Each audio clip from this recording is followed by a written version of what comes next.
You think you know the story. Friday the 13th, 1307, King Philip, the arrests, the trials, the fire, the Knights Templar, gone, wiped from the history books. A tragic, romantic end. It's a great story, it's neat, it's the official story. And it's the biggest piece of misdirection ever sold. Because the real war wasn't Templars versus the king. The real war, the one that still matters, was Templar versus Templar. We've been looking at the wrong battlefield. We've been told the Order was a monolith, a unified brotherhood. That was a lie. It was a corporation, ripping itself apart in a brutal internal class war. A war between the knights, the 1% aristocrats, obsessed with bloodlines and holy relics, and the sergeants, the 99% commoners, the bankers, the engineers, the operators who actually ran the damn thing. When King Philip lit that fire, he didn't destroy the Order. He shattered it. He unleashed both halves on the world in a 700-year shadow war for its soul. One side fled with the Grail, the myth. The other fled with the ledger, the system. This is the story of that war, the story of the two temples. It's just past midnight here. I'm curious where you all are listening from tonight. Late night drive? Working in the garage? It's wild that we can all connect like this. In the quiet, digging into the stories buried under the stories. If you're new here to Veiled History, hit that subscribe button. We do this every week. Now, let the official story fade. Let's talk about what really happened. To understand the war, you have to understand the two orders that lived inside the one. First, you had the knights. These were the ones you think of. The 1%. The public face. The knights of the Knights Templar. To even be one, you had to be a nobleman. You had to have the blood, the lineage, the aristocratic arrogance. These were the sons of dukes, of counts, of barons. They wore the iconic white mantle, a symbol of their purity, and let's be honest, their status. Their entire worldview was shaped by their class. They were obsessed with honor, with chivalry, with glory, with mysticism. These were the men who went to the Holy Land not just to fight, but to seek. They were the ones hunting for the Grail, for the Ark of the Covenant, for the true cross. They were the ones whispering about secret bloodlines, about esoteric knowledge found beneath Solomon's temple. They were the visionaries, the zealots, the believers. They were the Grail faction, and they despised the other half of the Order. They saw them as staff, useful, necessary, but ultimately common. They were the bean counters, the moneylenders, the ship captains. They were the sergeants. But then there was the other order, the 99%. The ones you don't see in the paintings, the ones history conveniently forgets, the ones who didn't get to wear the glamorous white mantle. They wore black, or more often, practical earthy brown. They were the Sergeant brothers. These weren't the aristocrats. They were the commoners. And they were the ones who actually ran the world. You see, the Templar Order wasn't just a holy army. That was its cover, its brand. Underneath, it was the first, and perhaps the greatest, multinational corporation in history. And the sergeants? They were the executives. They were the managers. They were the COOs, the CFOs, the heads of logistics, the engineers, the bankers, and the admirals. You think those arrogant knights in their white robes, the ones obsessed with chivalry and prayer, were sitting in a back room inventing the letter of credit? Hell no. They were out jousting, or training, or trying to find the Holy Grail. Who was really running the bank? The sergeants. They were the ones recruited from the brilliant merchant families of Genoa, Venice, and Flanders. They were the ones who understood math. They invented the concept of the modern checking account. They invented international wire transfers, using coded chits that a pilgrim could deposit in London and withdraw in Jerusalem. They invented the offshore vault, holding the portfolios of rival kings and popes, making the order the one true, neutral financial entity on earth. They didn't care about the color of your blood. They cared about the number on your balance sheet. They were the bankers. And who was running the fleet? That grand admiral who evacuated La Rochelle. He wasn't a high-born knight. The knights were cavalry. They were land-based warriors who thought horses were the ultimate technology. They didn't like the sea. They used it. The sergeants, the sons of shipbuilders, of merchants, of explorers. They understood the sea. They commanded the ships. They managed the ports. They ran the logistics that moved wool from England to Flanders and wine from France to the Holy Land. They were the admirals. And who built the castles? The engineers. The sergeant brothers who had studied Roman aqueducts and Byzantine fortifications. Who supplied the armies? The quartermasters. The sergeants who ran the massive farms and supply depots. Who ran the intelligence network? The spy masters. The sergeants who passed coded messages along their trade routes, hiding them in manifests and ledgers. The knights were the brand. They were the sword. But the sergeants were the system. They were the brain.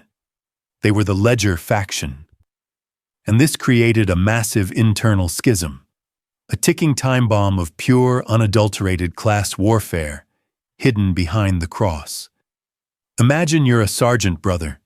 You're a financial genius. You just spent a month negotiating a loan that will fund an entire kingdom's war, securing concessions that will make the order rich for a century. You manage a network that is more efficient than any government on earth. You are the power. You are the wealth. But because you were born a commoner, you have to wear a brown robe. You have to eat at a separate, less prestigious table. And you have to bow to some 20-year-old aristocratic knight. A kid who's here because his father was a duke. A kid who can barely read, who thinks a balance sheet is a type of shield, who genuinely believes the order's purpose is to find a magical cup. You run the world, but he gets the glory. You would be pissed. You would be brimming with a cold, quiet, calculating resentment. This wasn't a true brotherhood. It was a corporation with a brutal glass ceiling, and their goals, their priorities, were completely, fundamentally opposed. The Grail faction, the Knights, wanted to spend the Order's massive liquid wealth on ideology, on mystical quests, on finding the Grail, on protecting secret bloodlines, on waging holy wars that, frankly, were no longer profitable. The Ledger faction, the sergeants, saw this as a catastrophic waste of resources, a dangerous, romantic liability. Why are we spending a fortune, our fortune, the money we earned, digging under a temple in Jerusalem, when we could be using that money to buy the entire Baltic grain trade? Why are we protecting some secret bloodline, when we should be funding a new, secret shipping route to West Africa? They didn't believe in the myth. They believed in the math. They didn't care about holy relics. They cared about financial ledgers and maritime charts. This was the real war inside the temple. The Grail versus the Ledger. The aristocrats versus the operators. The mystics versus the pragmatists. The past versus the future. They were two separate orders, inhabiting the same body, and they hated each other. And they were both part of the same organization, right up until that foggy dawn on October 13th, 1307. When King Philip sprung his trap, he thought he was capturing one organization. He had no idea that he had just shattered the cage and unleashed two. Dawn. Friday, October 13th, 1307, King Philip IV of France, Philip the Fair, makes his move. His network is sprung. All across France, at every commandery, every farm, every fortress, the king's agents strike at the exact same moment. It's a masterpiece of military logistics, a brutal, synchronized purge, and it looks like a total success. In Paris, the grand prize, the temple headquarters and central treasury, falls. The knights are dragged from their beds, stunned. The great Grand Master, Jacques de Molay, is in chains. From Philip's perspective, it's a clean victory. He's cut the head off the snake. He's seized the leadership. He's sealed the vaults full of gold and silver, and most importantly, the ledgers detailing his own debts. He thinks he's won. He thinks he's just ended the order. But Philip made a fatal mistake. A mistake born from his own class prejudice. Philip was an aristocrat. When he thought Knights Templar, he thought of what he knew: proud, noblemen in white mantles.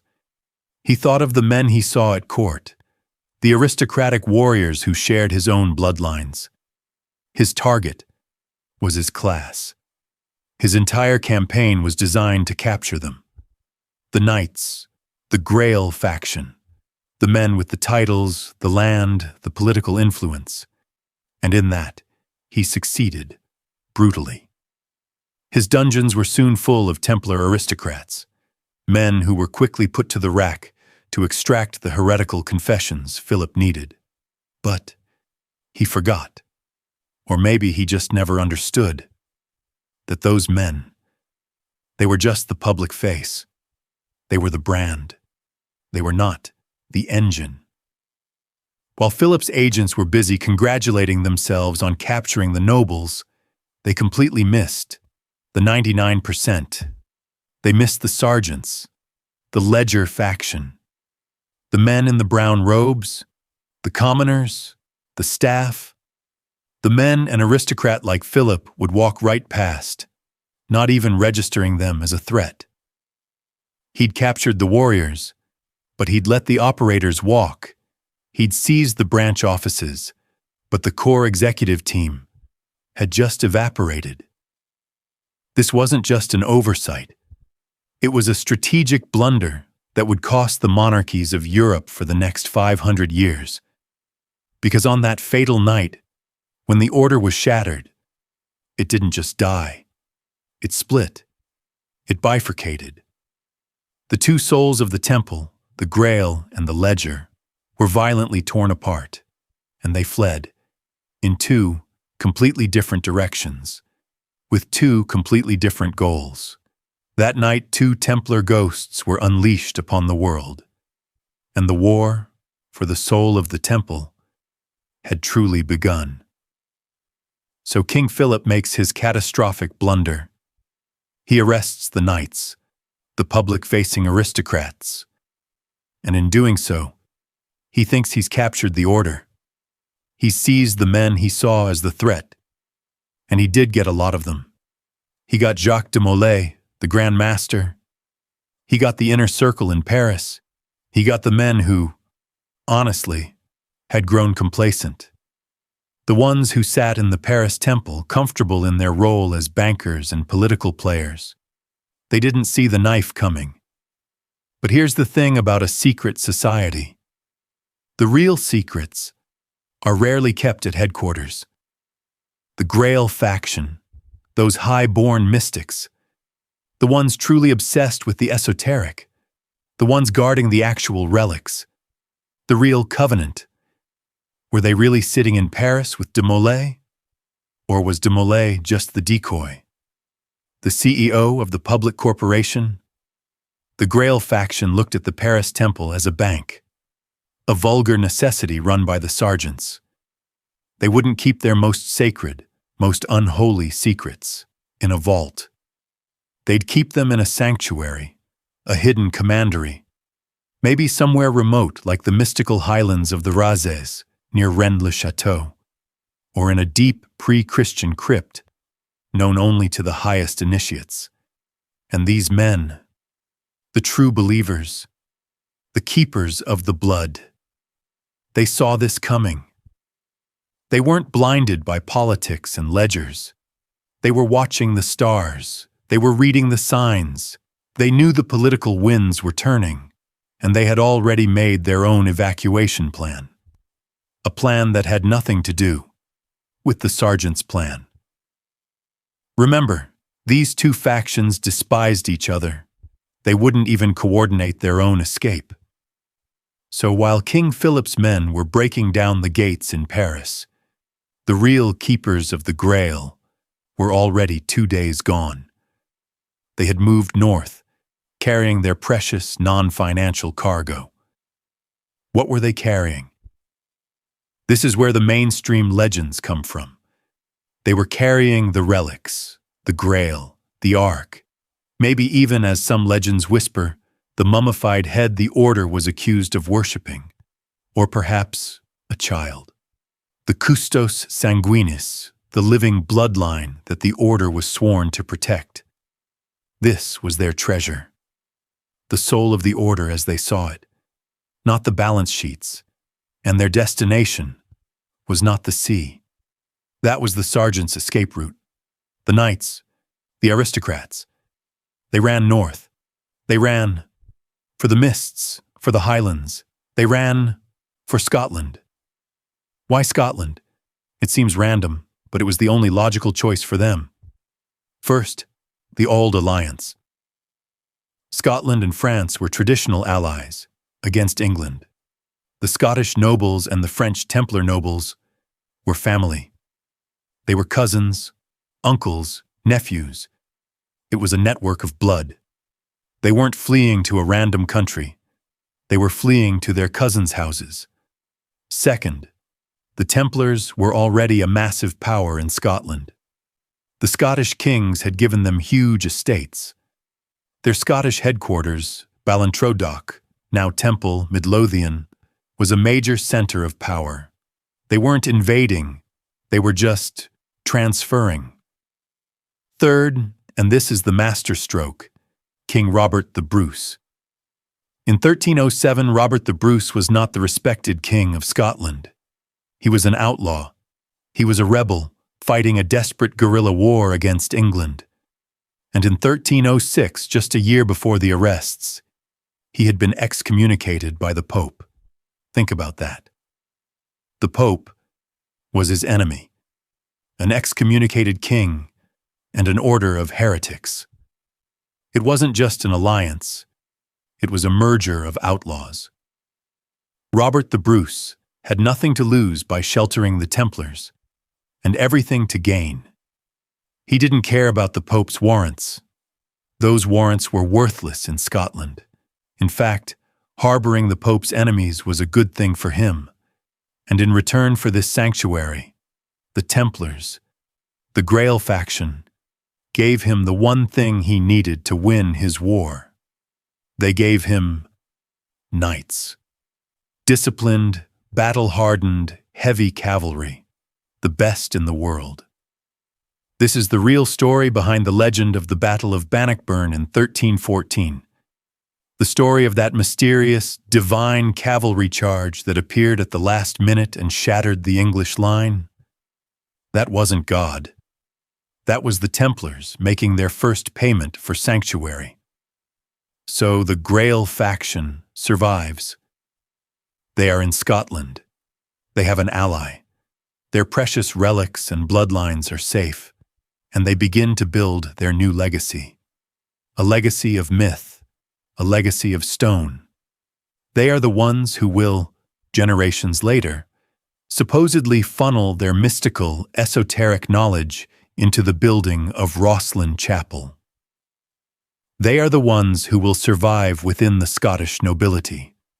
They are the ones who will later infuse their rituals, their history, and their knightly obsession with blood and honor into the higher degrees of Freemasonry. The Grail faction survives as a romantic ideal, as a mystical quest. They are the keepers of the myth. But while they were running north, with their relics and their legends, the other faction, the 99%, the Ledger faction, they were doing something infinitely more practical and infinitely more dangerous. They didn't run, they sailed. And they weren't carrying a cup, they were carrying the bank. So the Grail faction, the Knights, they run north to Scotland. Predictable. They're aristocrats, running to other aristocrats, carrying their mystical baggage. They are focused on saving the past. But the other faction, the 99%, the Ledger faction, the sergeants, they are focused on the future, and they did not run. They executed. While the king's men were focused on the castles and the knights were focused on their relics, the Ledger faction was focused on the asset that truly mattered, the fleet. Think about their leader. He's not a knight. He's not a noble. He is the Grand Admiral of the Atlantic Fleet, a commoner born in La Rochelle, maybe. A man who rose to the highest, most powerful operational rank in the order, not through blood, but through genius. He's a man who understands wind, currents, shipbuilding, logistics, and finance.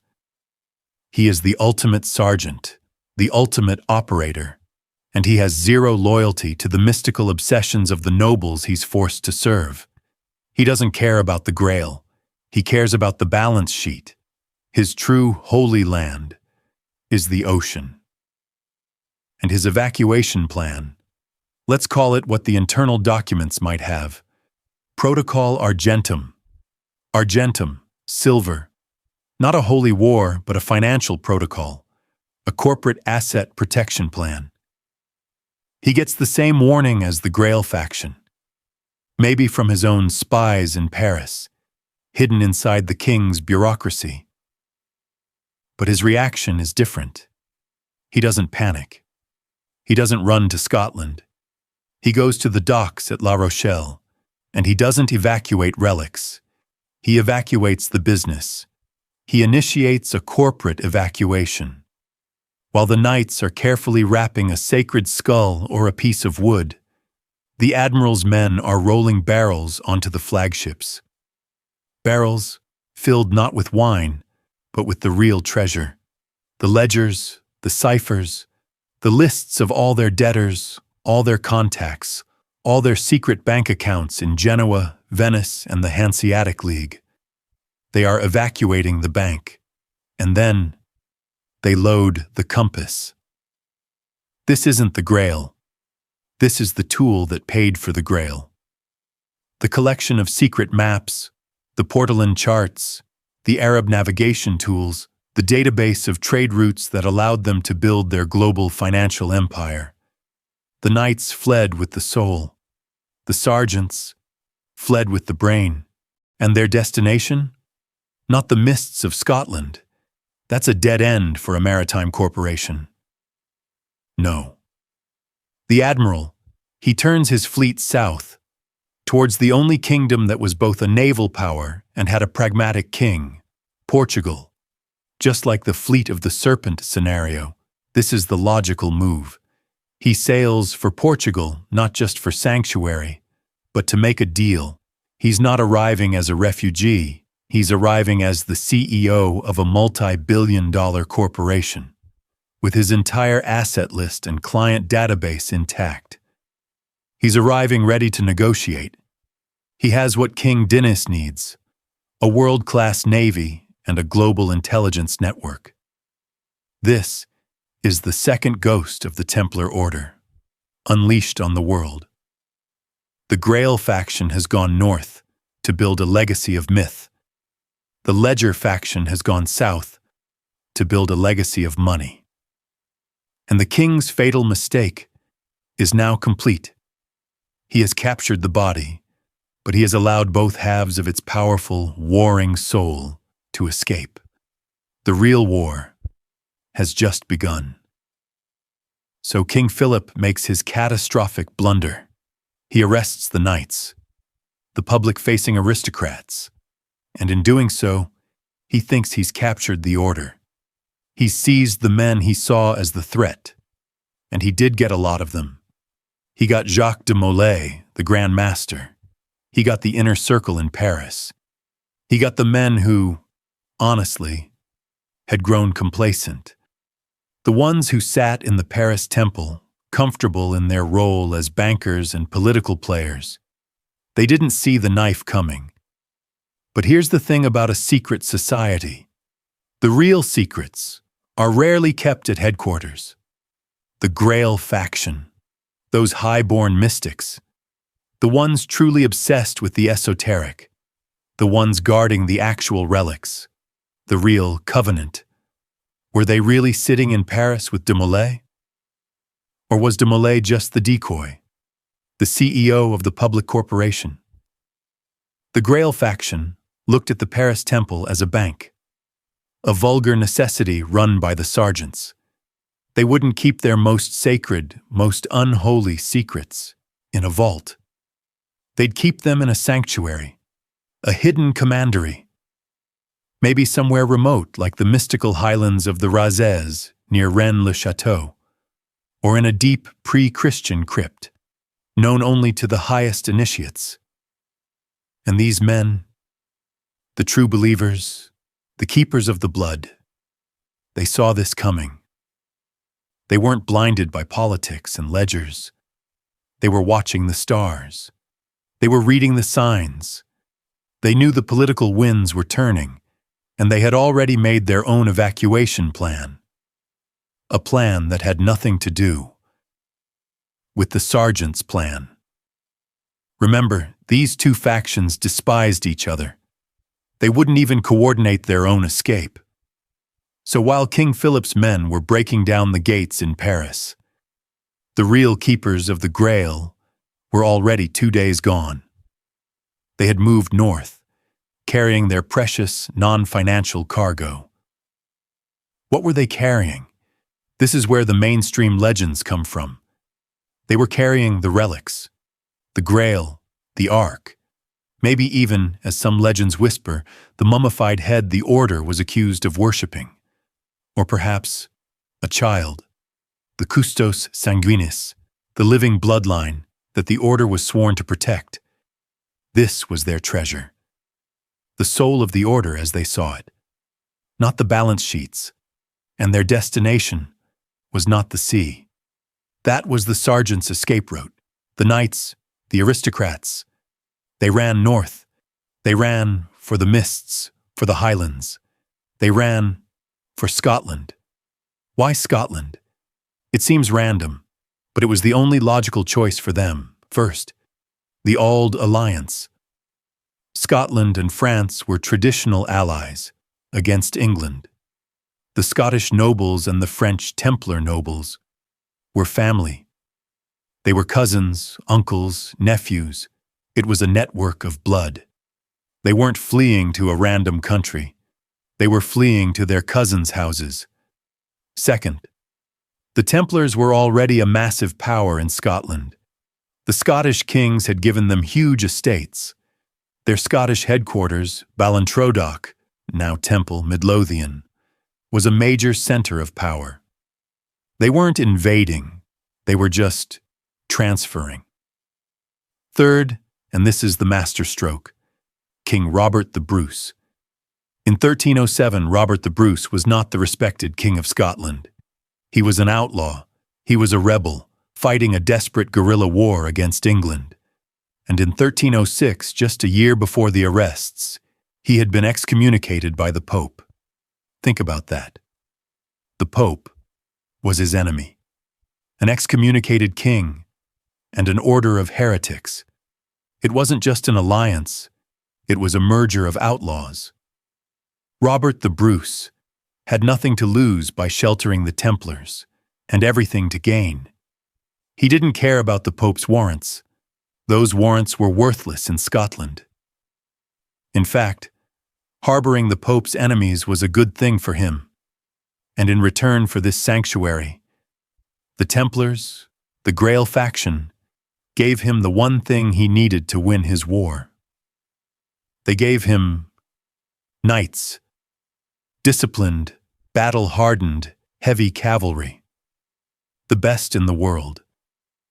This is the real story behind the legend of the Battle of Bannockburn in 1314.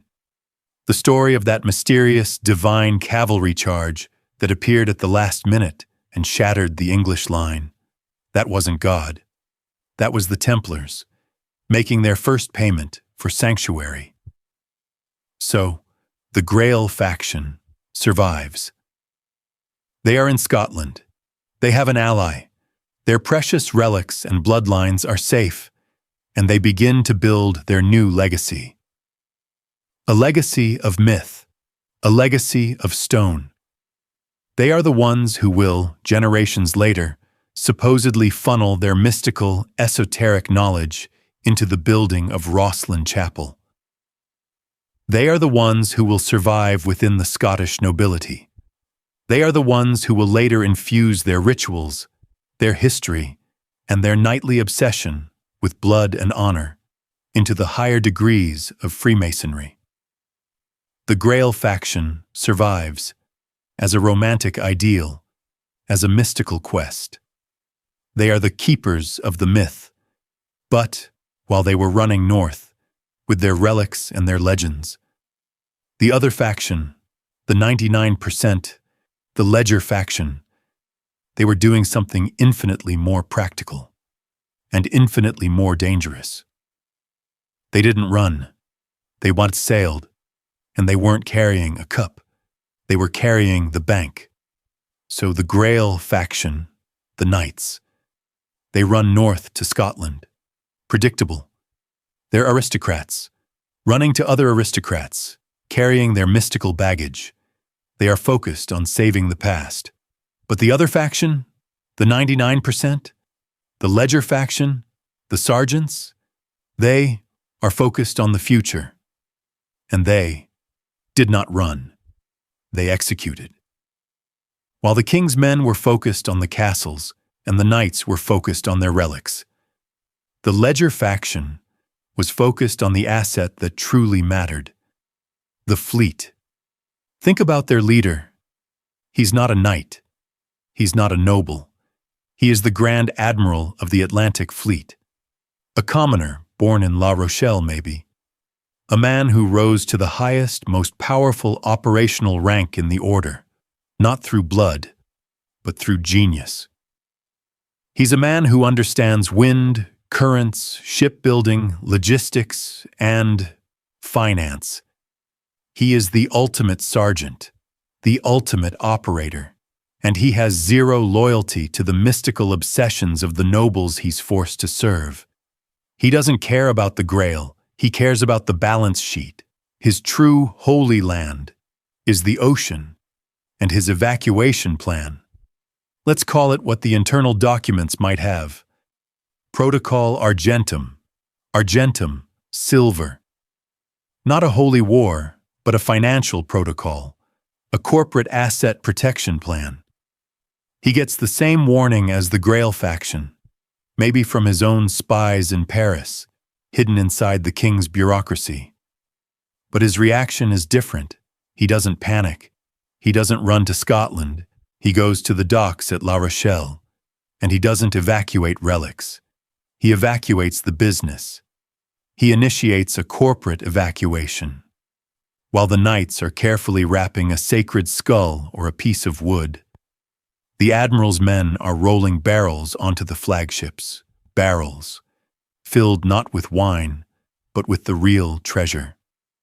The ledgers, the ciphers, the lists of all their debtors, all their contacts, all their secret bank accounts in Genoa, Venice, and the Hanseatic League. They are evacuating the bank. And then they load the compass. This isn't the Grail. This is the tool that paid for the Grail. The collection of secret maps, the Portolan charts, the Arab navigation tools, the database of trade routes that allowed them to build their global financial empire. The knights fled with the soul. The sergeants fled with the brain. And their destination? Not the mists of Scotland. That's a dead end for a maritime corporation. No, the admiral, he turns his fleet south, towards the only kingdom that was both a naval power and had a pragmatic king, Portugal. Just like the Fleet of the Serpent scenario, this is the logical move.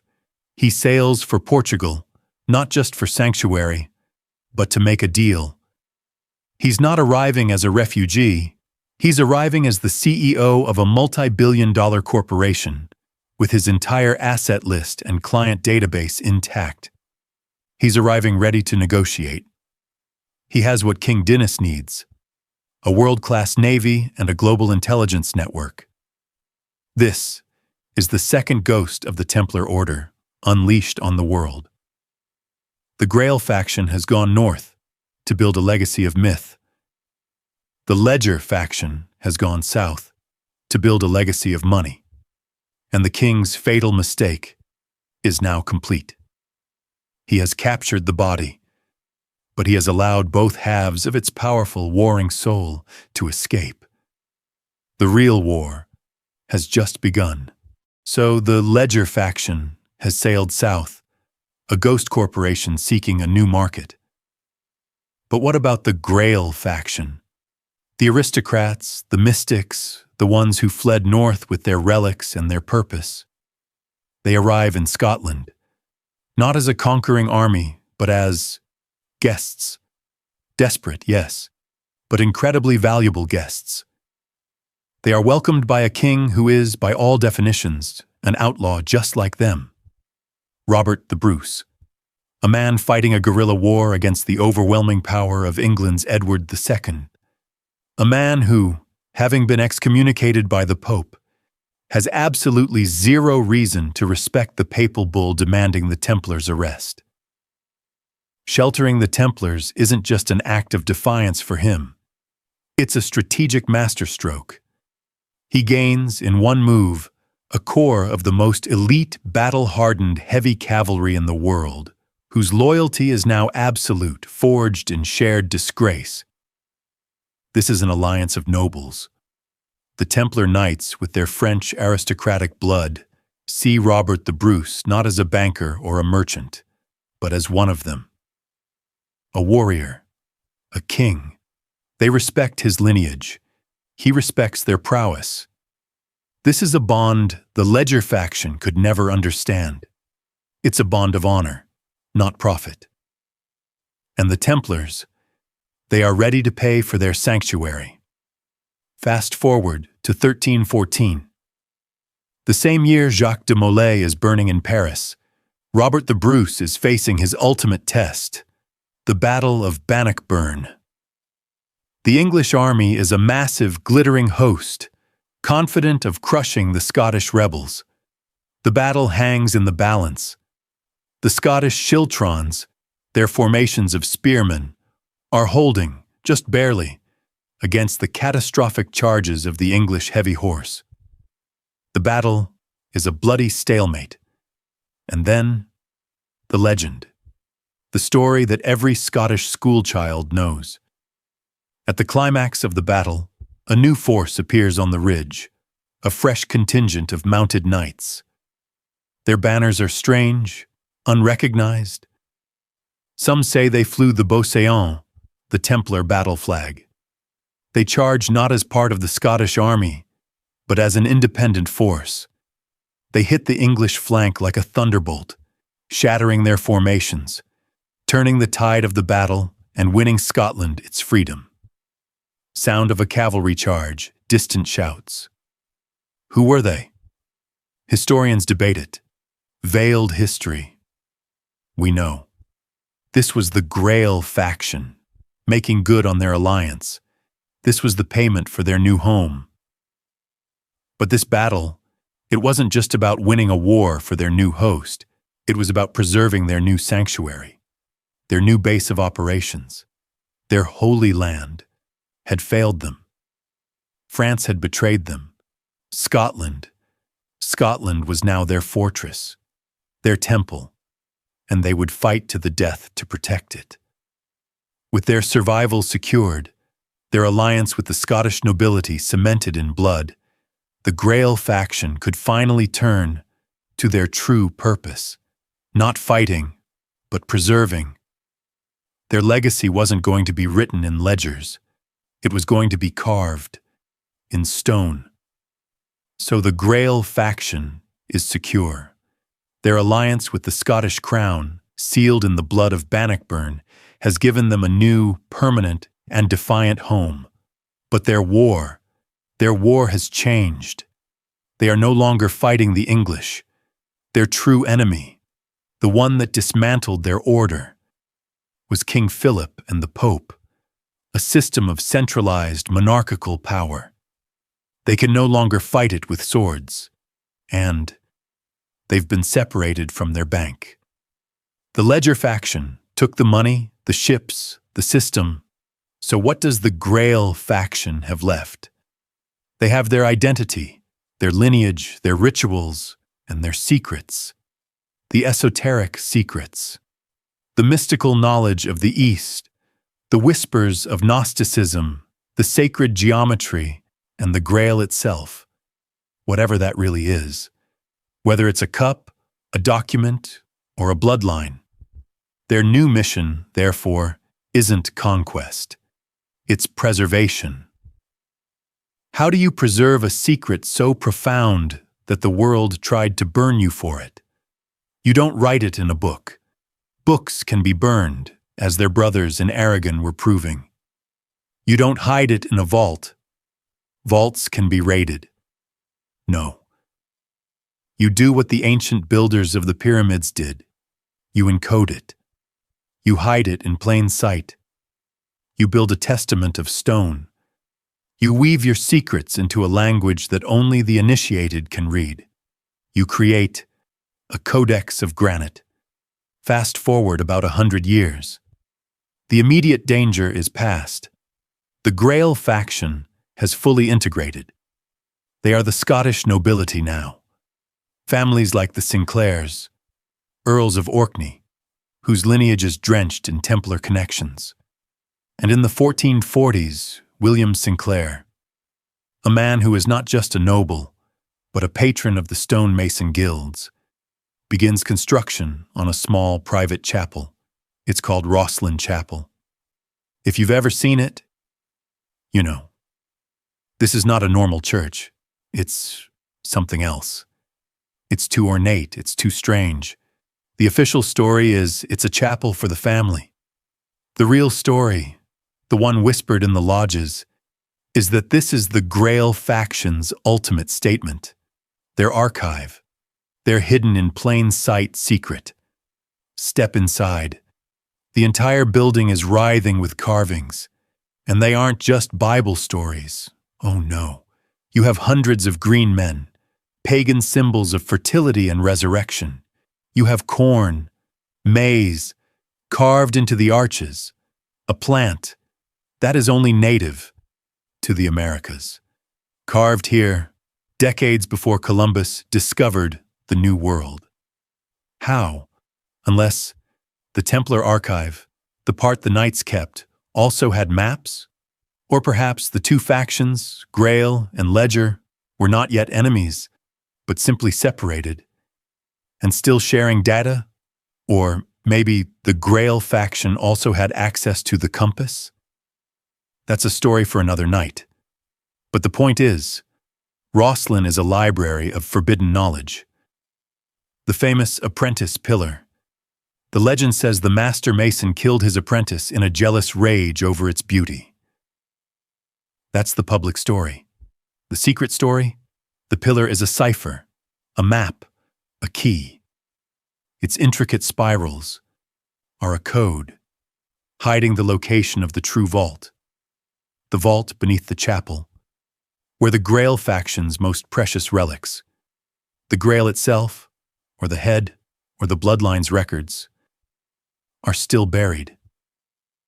And this This is the legacy of the Grail faction. It's not just the building, it's the builders, the masons. The Grail faction didn't just hire these guilds, they infiltrated them. They became them. They poured their secret, mystical, Gnostic knowledge. Their obsession with sacred geometry, with Solomon's temple, with ritual, into the existing framework of the Scottish stonemason lodges. This is the true hidden origin of modern Freemasonry.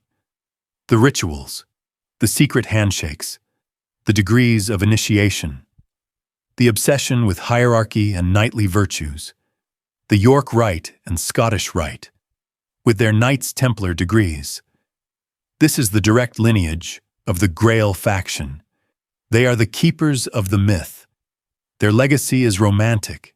It's mystical. It's obsessed with honor, blood, ritual, and lineage. It's the Templar story we all know from movies and pop culture. But it's only half the story. Because while the knights were busy carving their secrets into stone in the cold north, their rivals, the 99%, the commoners, the sergeants, were doing something infinitely more practical, infinitely more prosaic, and, in the long run, infinitely more dangerous. They weren't building chapels. They were building a corporation. So, the Grail faction is in the north. They're carving stone, building a legacy of myth. They're satisfied. They've saved their honor. But what about the 99%? The Ledger faction, the sergeants, the bankers, the admirals, the ones who fled south with the brain of the order? They didn't go to Scotland. That was a dead end for a global corporation. That was a retirement plan. The sergeants, they weren't interested in retiring. They were interested in rebuilding. Their fleet, led by the Grand Admiral, sails south, loaded with the ledgers, the ciphers, and the compass, their secret archive of maps. They are not refugees seeking shelter. They are a delegation. They are a corporation, intact, sailing to its next shareholder meeting. Their destination, Portugal. Why Portugal? The same reason the Grail faction chose Scotland. It was a safe harbor run by a pragmatic king, King Dinis. But the sergeant's negotiation was completely different from the knights. The knights arrived in Scotland offering swords, an alliance of blood. The sergeants arrived in Portugal offering assets, an alliance of economics. The Grand Admiral didn't show up asking for help. He showed up ready to make a deal. He sailed his fleet, the most advanced naval force in the Atlantic, into the Tagus River.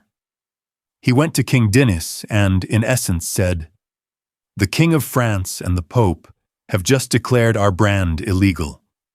Our corporation, however, is fully intact, solvent, and currently anchored in your harbor. You have a war with the Moors. You have ambitions to explore the ocean. You need us. We need a new flag to fly under." This wasn't a plea. It was a pitch. King Dinis, the pragmatist, understood immediately. This was the deal of a lifetime. He defied the Pope's order to arrest them. He held his own sham trial, declared the Templars in Portugal innocent, and then the masterstroke. He negotiated with the Pope. He said, "You're right, Your Holiness. The Templar name is poison. We'll abolish it. But I need an order to fight the Moors. So I'll just create a new one, the Order of Christ. And all the former Templar assets, men and ships, they'll just transfer." It was a corporate rebrand, a legal fiction. The brand name Templar was dissolved. The company just changed its logo. The Templars of the Ledger faction simply swapped their old robes for new ones. They kept their castles, like the great fortress of Tomar. They kept their fleet. And most importantly, they kept their system and their archive, hidden deep in the vaults of their new, legitimate, state-sponsored headquarters. The Ledger faction had won. They had survived intact, with their entire corporate structure, their archive, and their bank, now protected by a king.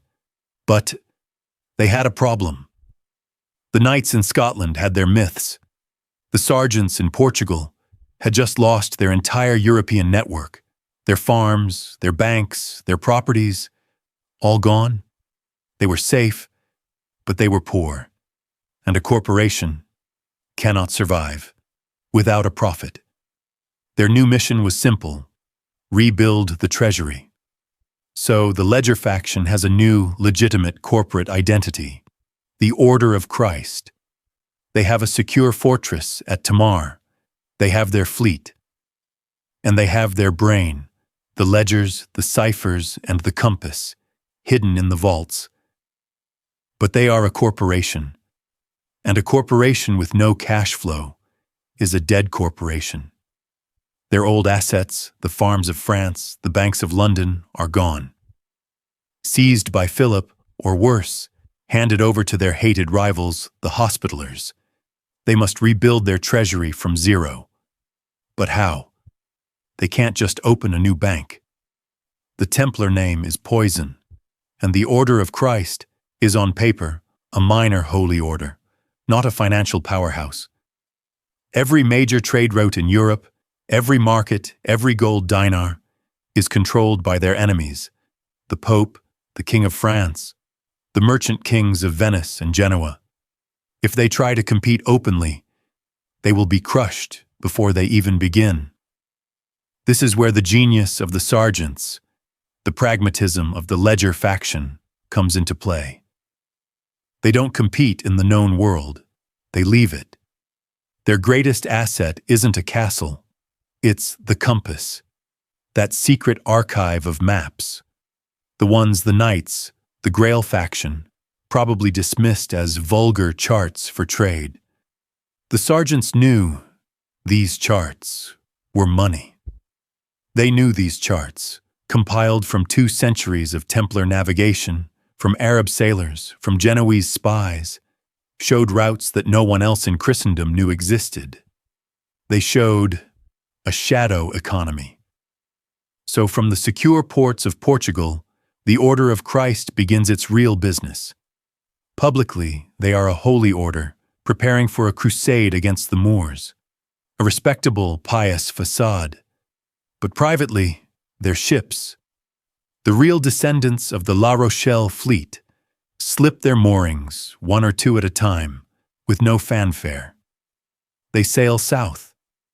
Decades, generations, before Prince Henry the Navigator officially begins the Portuguese age of discovery.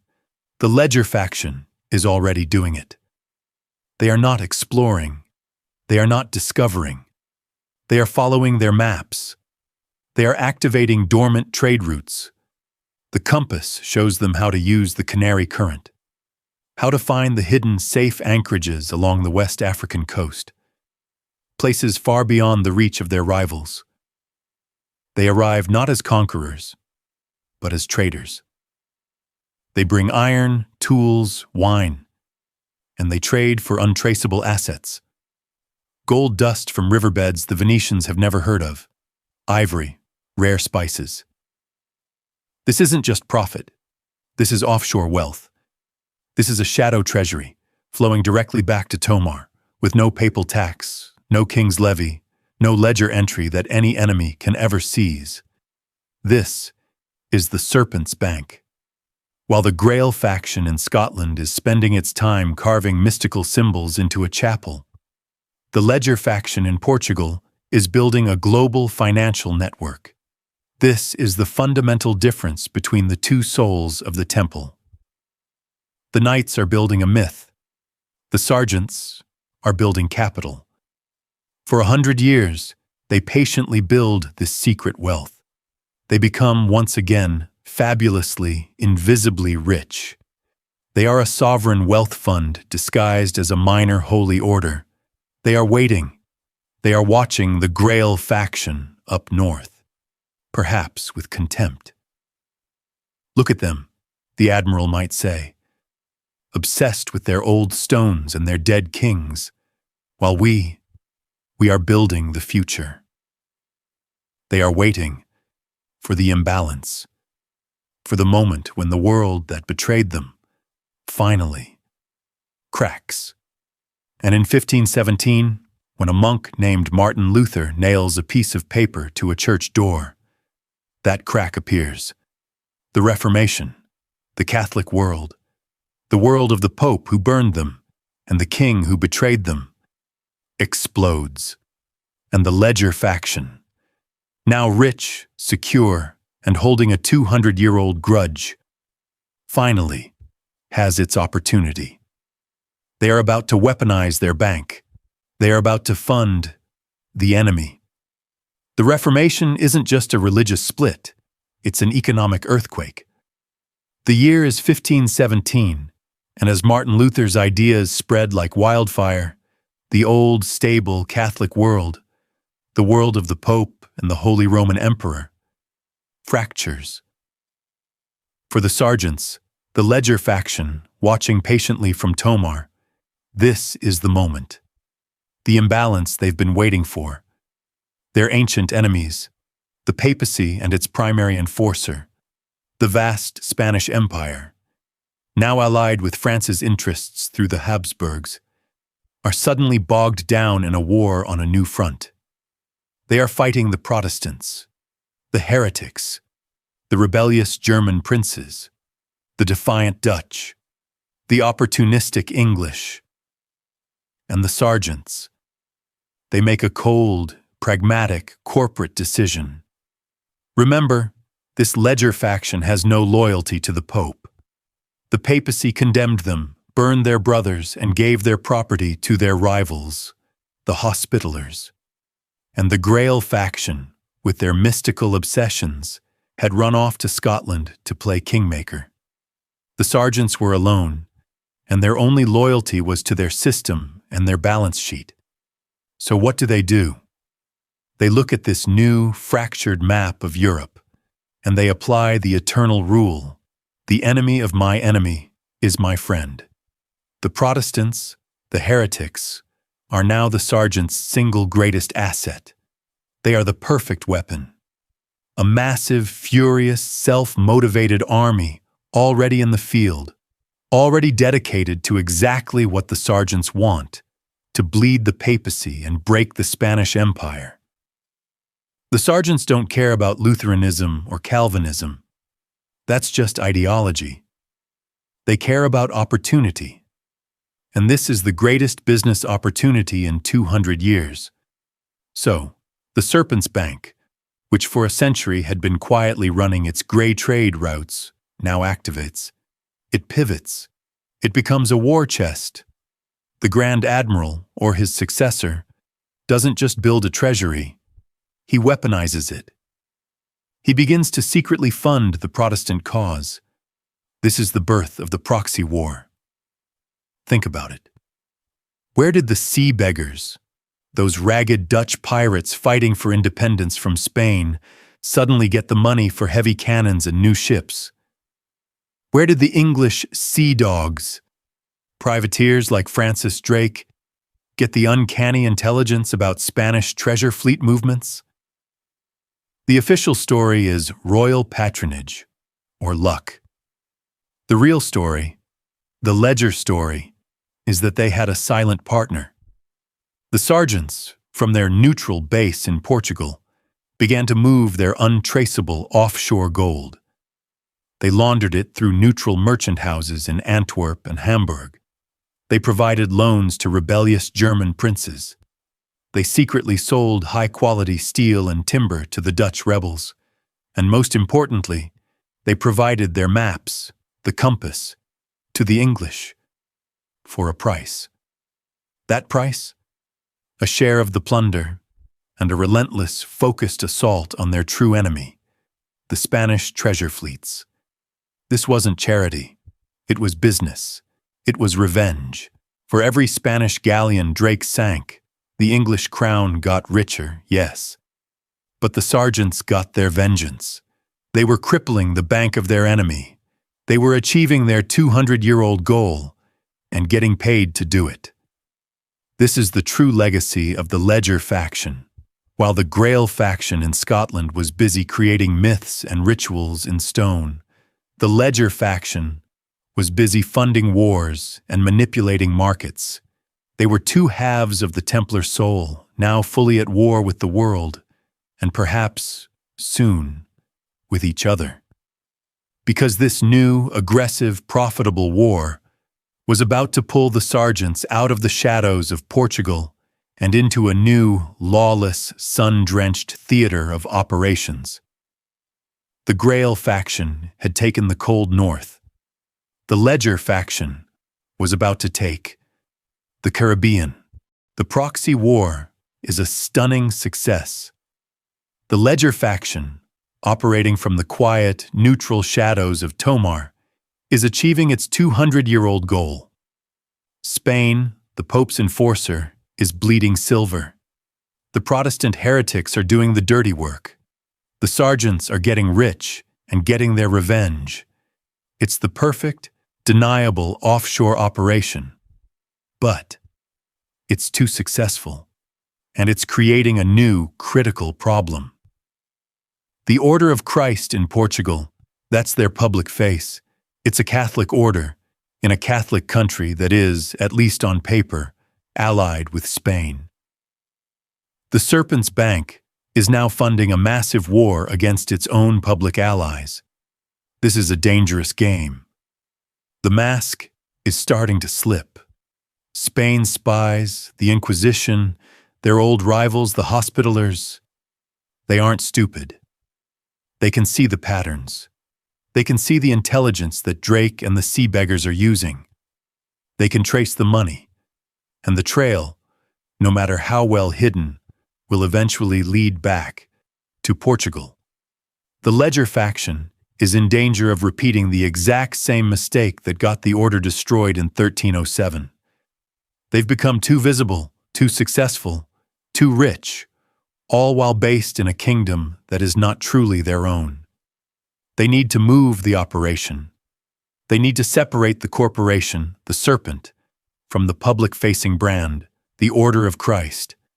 They need a new headquarters, a true offshore base, a new La Rochelle. But this time, it needs to be outside of Europe, outside the reach of any king and any pope. Where do they go? Look at their rivals, the Grail faction. Where are they?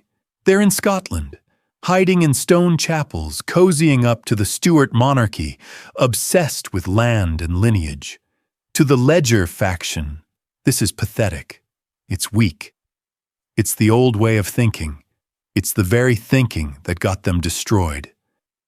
The sergeants, they are maritime. They are capitalists. They don't care about land. They care about ports. They don't care about kings. They care about markets. So they look at their maps, the compass, and they see the future. It's not in the cold, misty north. It's in the new center of the world, the new war zone, the Caribbean. Why the Caribbean? Because it was the ultimate offshore haven. It was a chaotic, lawless, multicultural free-for-all. Spain claimed it all, but couldn't control it. England, France, and the Dutch were all clawing for a piece. It was a legal gray zone where the rules of Europe didn't apply. It was, in short, perfect. It was Nassau, Tortuga. These weren't just havens, they were opportunities. The Ledger faction didn't conquer these islands. That's the old way. They invested in them.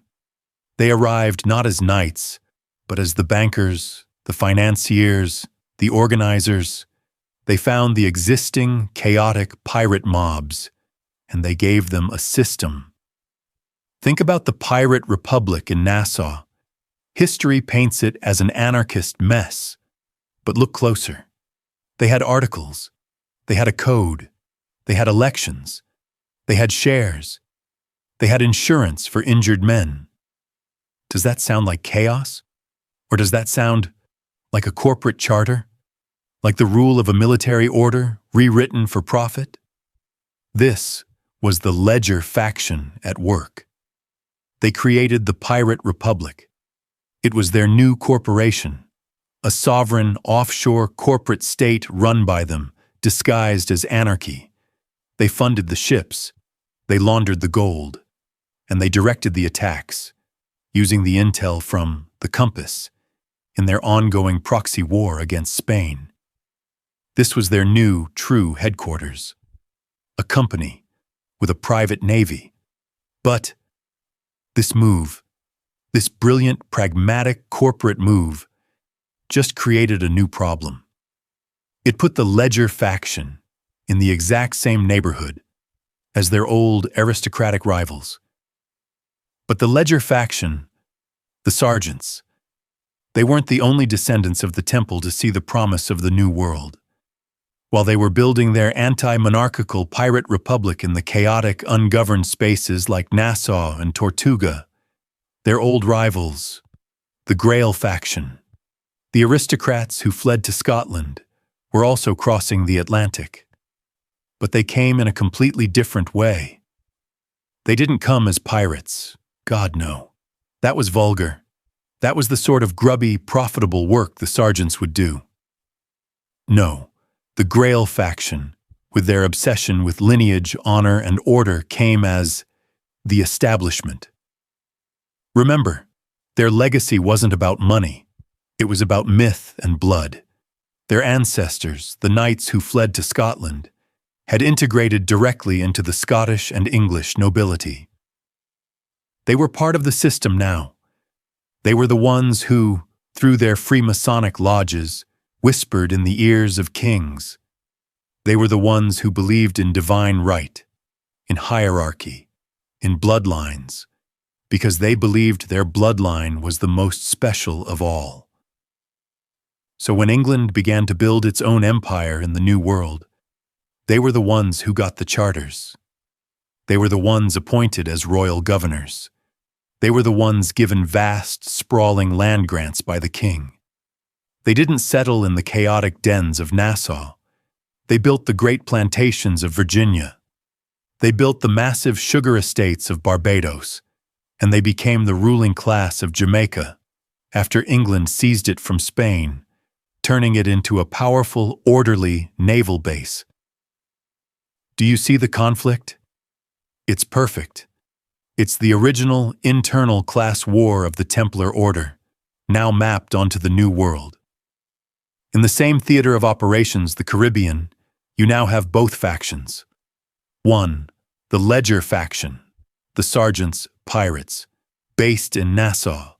They are anti-monarchical.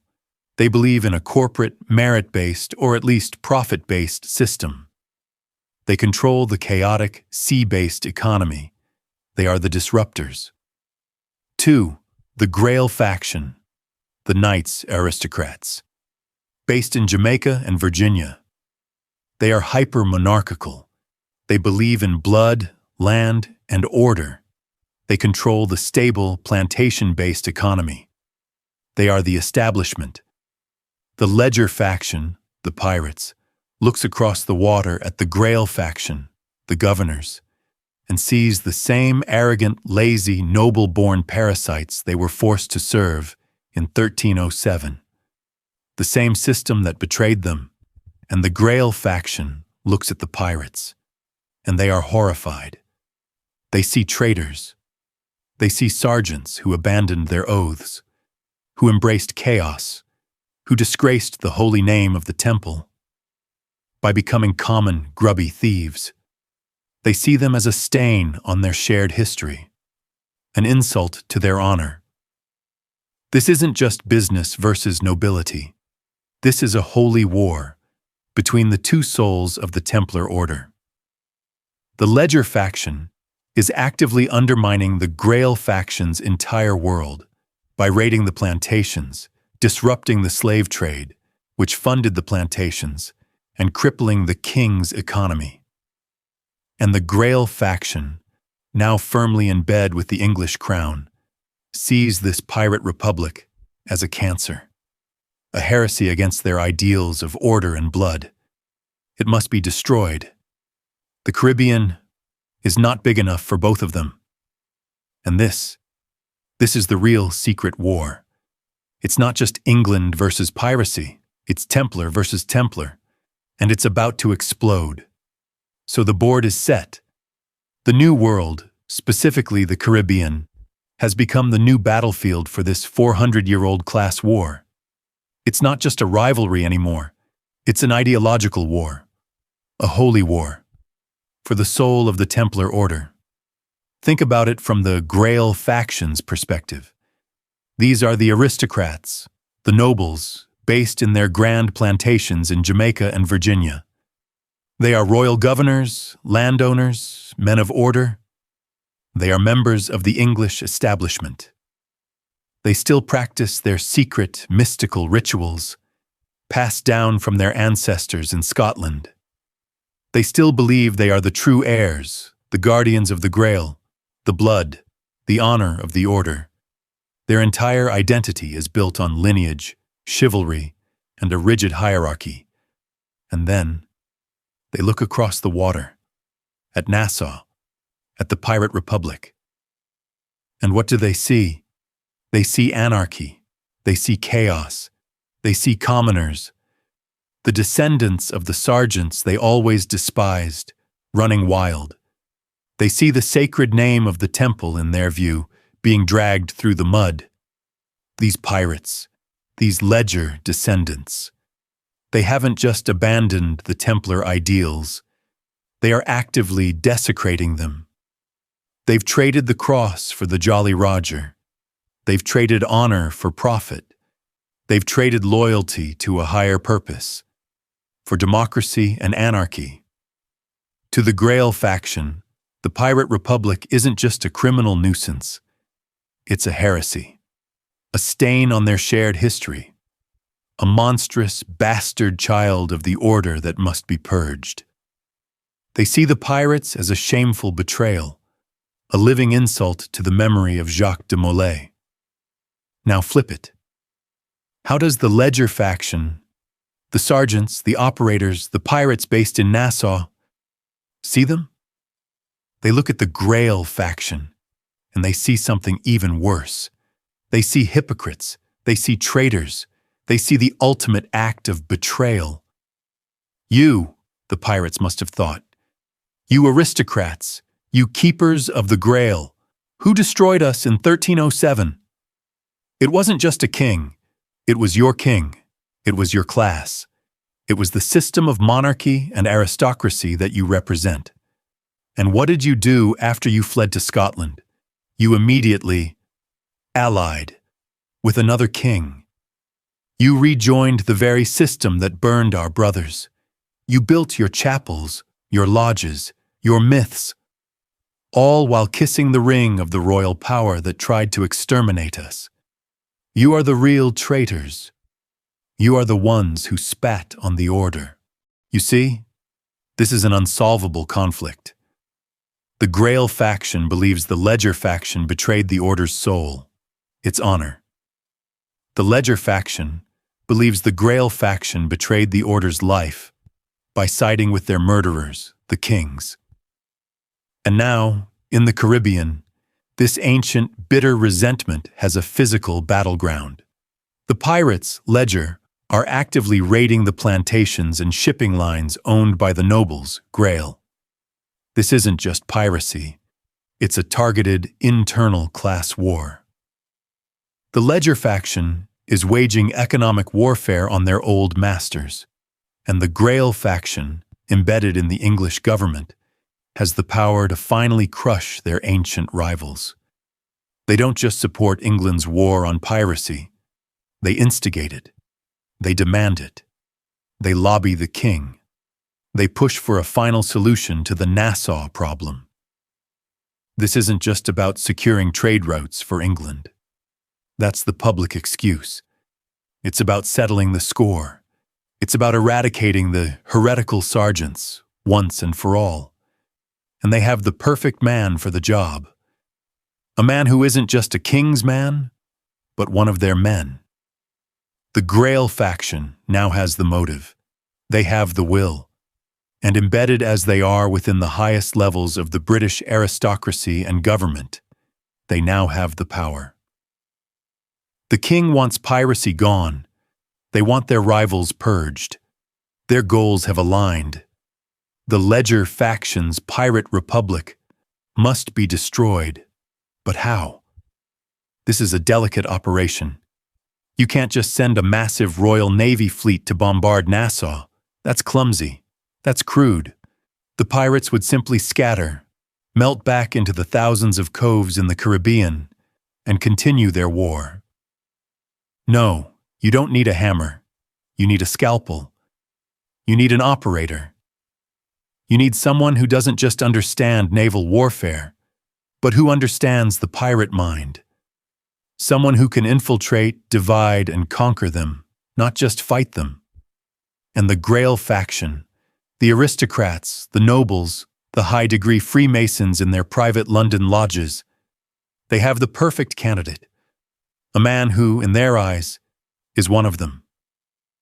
A man who embodies their ideals of order and duty. A man who has also been a successful privateer, who knows the sea, who knows the new world. His name? Woodes Rogers. History remembers him as a national hero, the privateer who rescued Alexander Selkirk, the real Robinson Crusoe, and the royal governor who finally tamed the pirates. But that's the public story. Let's look beneath it. Let's look at him through the Grail lens. Rogers wasn't just some rough sea captain. He was a gentleman from a wealthy, well-connected Bristol family. He was educated. He was articulate. He was a leader, not of a mob, but of a corporation. His privateering voyage wasn't a drunken raid. It was a joint stock company, a business venture, backed by the very same aristocratic, land-owning class that made up the Grail faction's modern network. He was one of them. Now, let's add the plausible fictional layer.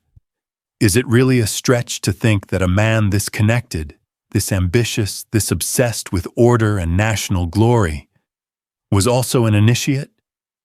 Perhaps a high-ranking member of a London lodge? A knightly Freemason who had sworn the same oaths as his Grail brothers? Oaths to uphold hierarchy, honor, and legitimacy against the chaos of the mob. This is the man the Grail faction maneuvers into position. They don't just suggest him for the job, they champion him. They whisper in the right ears at court. They present him to the king as the only man who can solve the Nassau problem.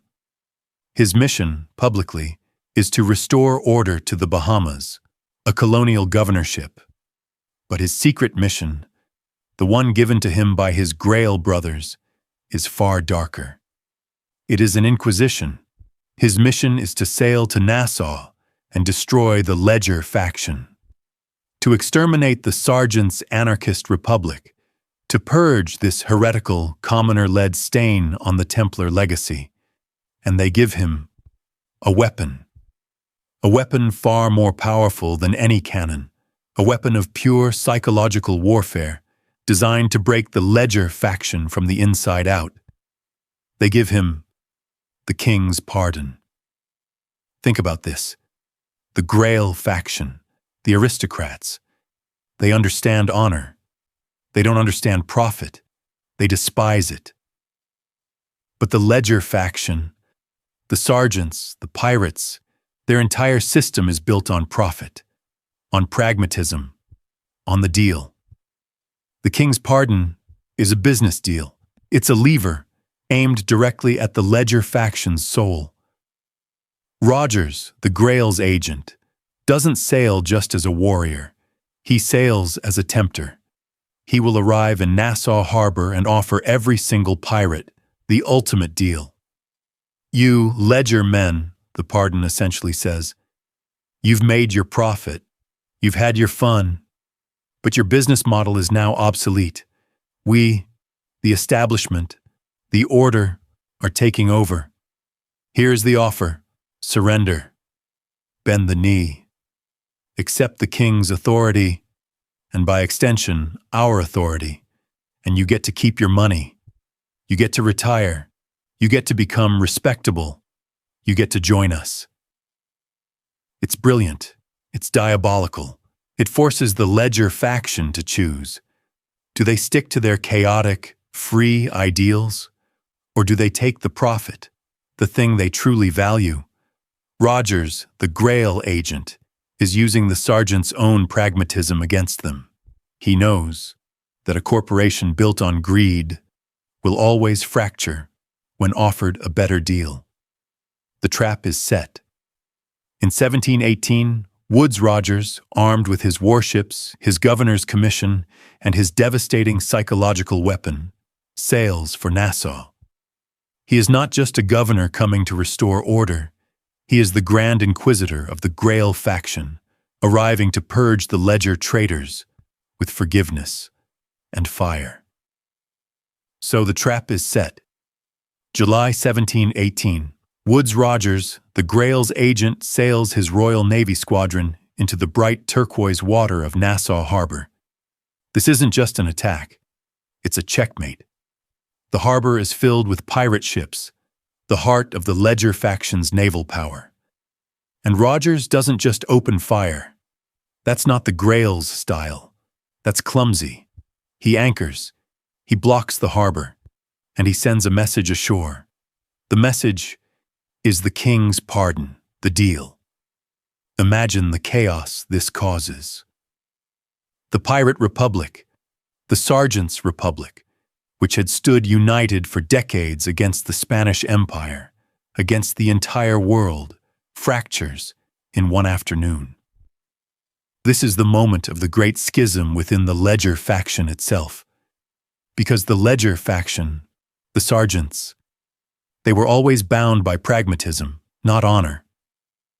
And Rogers's deal, the Grail's weapon, it strikes directly at that pragmatic soul.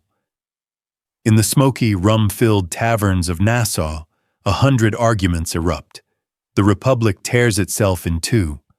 On one side, you have the true pragmatists, the sergeants, men like Benjamin Hornigold. Hornigold was one of the founders of the Republic, a mentor to Blackbeard, a brilliant, respected pirate admiral. But he was, at his core, a businessman. He looks at Rogers's warships, he looks at the king's pardon, and he does the math. The business model is over. The game has changed. The risk is no longer worth the reward. Sticking with freedom now means poverty and a noose. So Hornigold, the ultimate sergeant, takes the deal. He accepts the pardon. He keeps his capital. He becomes a respectable citizen. And in the ultimate act of pragmatism, he switches sides. He takes the king's coin and becomes a pirate hunter, agreeing to hunt his own former brothers. This is the ultimate Ledger move. Loyalty lasts only as long as the contract is profitable. The Grail faction knew this would happen. They counted on it. On the other side, you have the idealists, the true anti-authoritarians, men like Charles Vane. Vane looks at the pardon and sees exactly what it is. A lie. A trap. The same trick a king always pulls. He sees it as a betrayal of the entire point of the Republic. He doesn't care about the money. He cares about the freedom. He sees Hornigold as a traitor, a sellout. Vane represents the soul of the Ledger faction's rebellion, the pure anarchic spirit. He refuses the deal. He won't bend. So what does he do? In a final, desperate act of defiance, Vane and his small band of loyalists fight. They don't try to win. They try to escape. That night, Vane turns one of his own ships into a fire ship and sails it directly into Rogers's squadron, hoping to cause enough chaos to slip past in the dark. It's a brave, desperate, honorable move, almost something a Grail knight would do. And it works. He escapes into the night, vowing to continue the war. But it doesn't matter. The Republic is broken. The schism is complete. Woodes Rogers, the Grail's agent, has won. He takes Nassau without firing a significant shot. He has destroyed the Ledger faction's sovereign state by buying it. He used their own pragmatism, their own greed, their sergeant's soul against them. It's a psychological victory, not a military one. The Grail faction, order, hierarchy, monarchy, has successfully and brilliantly defeated the Ledger faction, chaos, profit, republic. The aristocrats, for now, have put the commoners back in their place. The sergeant's republic is over. So, the sergeant's republic is over. Woodes Rogers, the Grail's agent, stands on the shore of Nassau, the king's flag flying over the fort. He has won. The Grail faction, the aristocrats, have successfully crushed their commoner-born rivals. But, did they? Rogers captured the port. He captured the name. He didn't capture the network. He didn't capture the bank. And he damn sure didn't capture the true leadership. The Ledger faction was broken, yes, but it wasn't destroyed. It just shattered. And the pieces scattered, each moving with a purpose. First, you had the idealists, men like Charles Vane, the true believers in the anarchic freedom of the Republic. They refused the pardon, fled Nassau, and tried to continue the war. They were the noisy ones. And the Grail faction, through Rogers, hunted them relentlessly. Vane was eventually caught, shipwrecked, and hanged. Then there was Blackbeard. He was the ultimate idealist, or perhaps the ultimate pragmatist who knew a deal with the crown was a lie. He also refused the pardon. He became the boogeyman, the symbol of resistance. The Grail faction needed to make an example of him. They sent agents to hunt him down, finally trapping and killing him in a bloody battle at Ocracoke. The deaths of Vane and Blackbeard, this was theater. This was the Grail faction publicly executing the soul of the rebellion, proving their new order had won. Second, you had the traitors, men like Benjamin Hornigold, the ultimate sergeant, the pragmatist who did the math and switched sides. He took the king's pardon, he kept his money, and he became Rogers's top pirate hunter. This is what the Grail faction wanted. They wanted to prove that the Ledger faction had no honor, no loyalty, that their only god was profit. Hornigold, in their eyes, proved them right. He was the sergeant who bent the knee back to the aristocrats. But then, there was the third group, the smartest ones, the ones who weren't idealists and weren't traitors. They were the true Ledger faction, the real sergeants, the bankers, the financiers, the men who had been running the laundering operations, the supply lines, the men who never flew a flag, who never commanded a ship, the ones who looked at Vane and thought, what a waste, and who looked at Hornigold and thought, what a fool.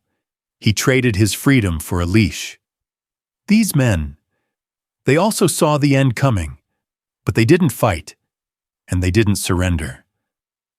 They liquidated. Months before Rogers even arrived, these men, the real Serpent's Bank, were quietly moving their assets. Not in pirate ships, but in legitimate fast-moving merchant vessels, flying neutral flags. They were pulling their gold and silver out of Nassau.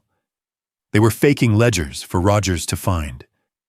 And they were evacuating the real assets, the gold, the client lists, and, if it was indeed in Nassau, the Covenant itself. They were executing Protocol Argentum again. They were performing another corporate relocation. And where did they go? They scattered. They didn't go to one place. That's a mistake you only make once. They diversified. They dispersed the network. They fled. to the American colonies. This was the only logical move. The colonies were perfect. They were technically British, so a pardoned merchant arriving with capital wasn't suspicious. But they were thousands of miles from London.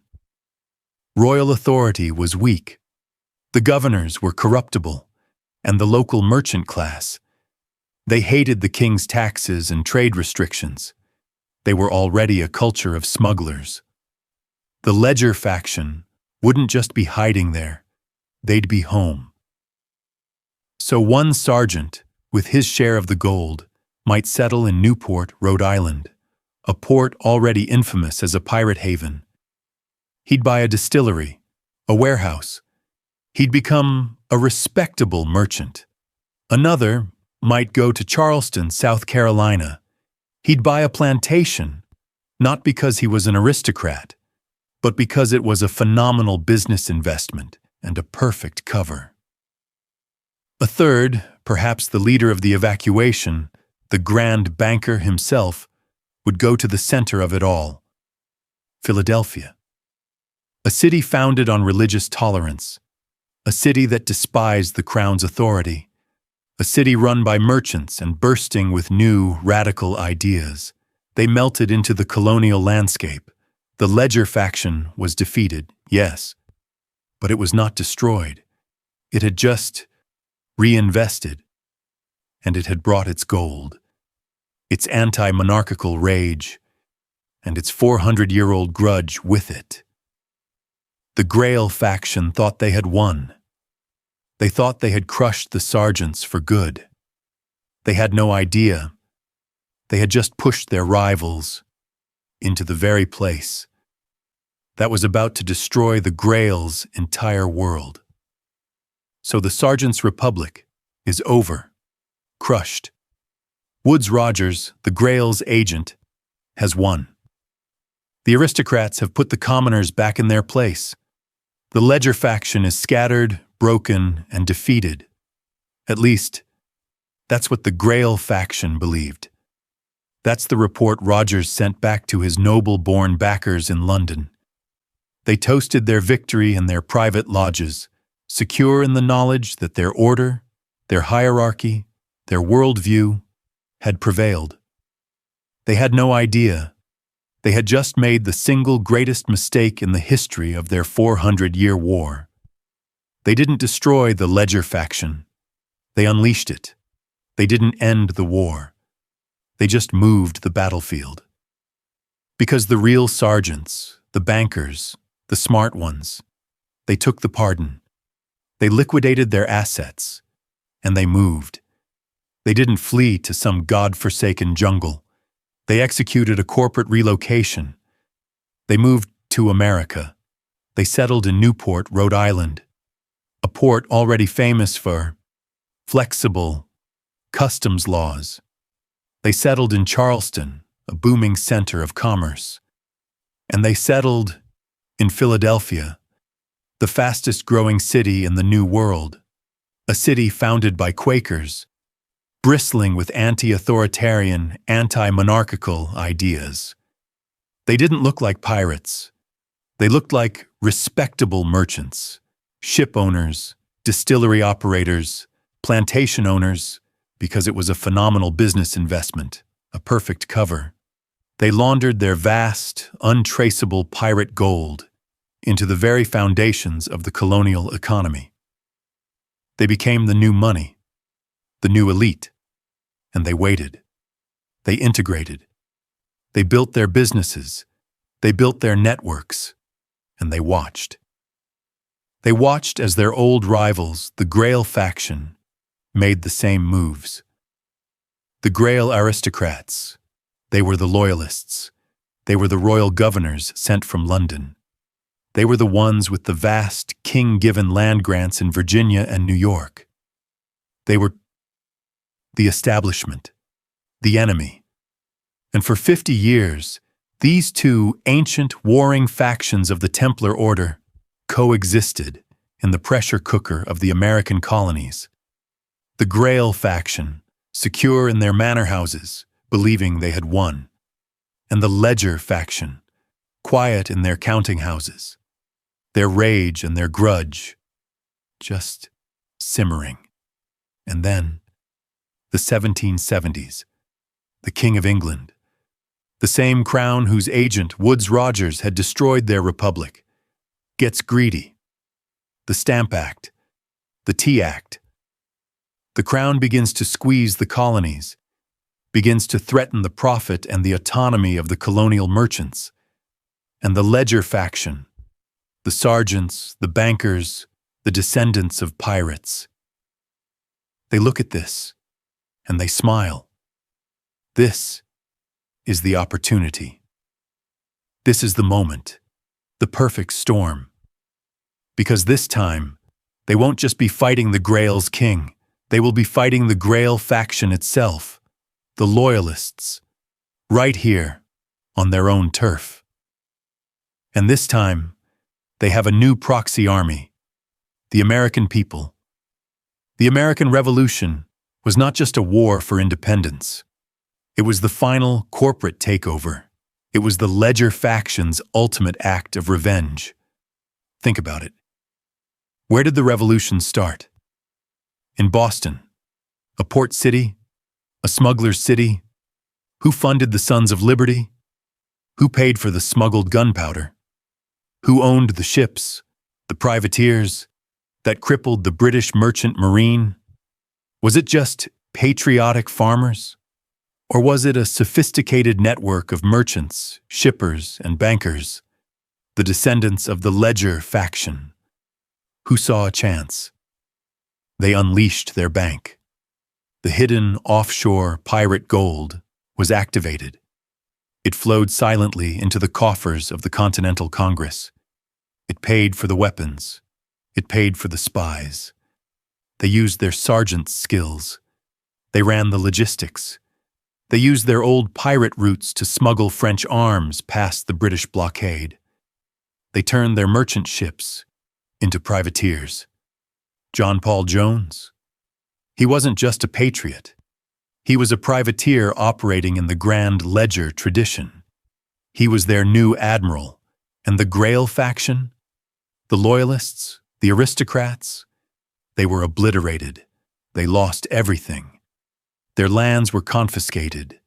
Their class structure was abolished. They fled to Canada or back to London, defeated. The Ledger faction didn't just win a war. They won the ideological war. They didn't just defeat a king. They created a nation in their own image. Look at the United States, a republic. No king, no aristocracy, no titled nobility. A nation built not on blood, but on commerce. Not on honor, but on law and profit. It is the ultimate sergeant's republic. A nation designed by the Ledger faction. It was the perfect, final 450-year checkmate. The sergeants had won. But the war for the soul of the order wasn't quite over. It just went underground again. So, the revolution is won. The Ledger faction, the sergeants, have their ultimate victory. They've created a nation without kings, a sergeant's republic built on commerce and pragmatism. The Grail faction, the aristocrats, have been defeated and scattered, their loyalist power base in America destroyed. It looks like the war is finally over. The sergeants have won. But you can't kill an idea. The Grail faction's political power was broken in America, yes, but their ideology, their legacy, their myth, that was still very much alive. It had been brewing in Scotland and England for centuries, and their rivalry, this ancient internal Templar class war, it didn't just end because a treaty was signed in Paris. It just moved. It went from a physical battlefield to a philosophical one. The war for land became a war for minds, and the new battlefield, the new theater of operations for this 700-year-old conflict, was Freemasonry. Think about it. In the 18th century, as the revolution is brewing and exploding, Freemasonry is also exploding in popularity. In America, in Britain, in France. It's the place for men of influence to meet. And everyone is there. Washington, Franklin, Lafayette. But also the British generals, the loyalist governors. The lodges are the one place where both factions are already meeting. It's the new neutral ground.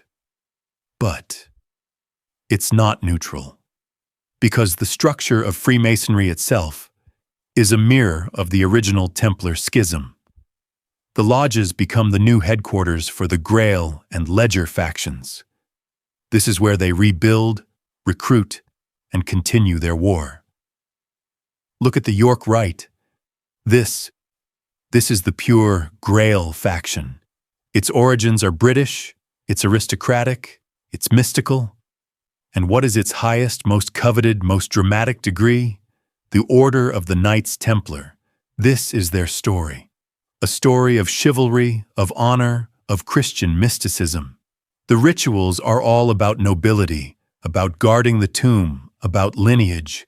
It's romantic, it's sentimental. It's the Grail faction literally recreating their identity. Their lodges, especially in England and among the American establishment, become the new commanderies. This is where they preserve their myths, their rituals, their aristocratic worldview. They are the keepers of the flame.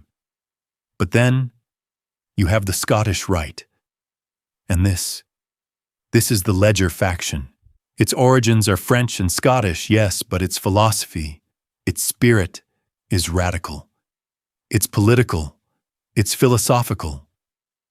The Scottish Rite isn't obsessed with Christian chivalry. It's obsessed with enlightenment, with reason, with republicanism. Its degrees aren't just about honor, they're about philosophy, government, science.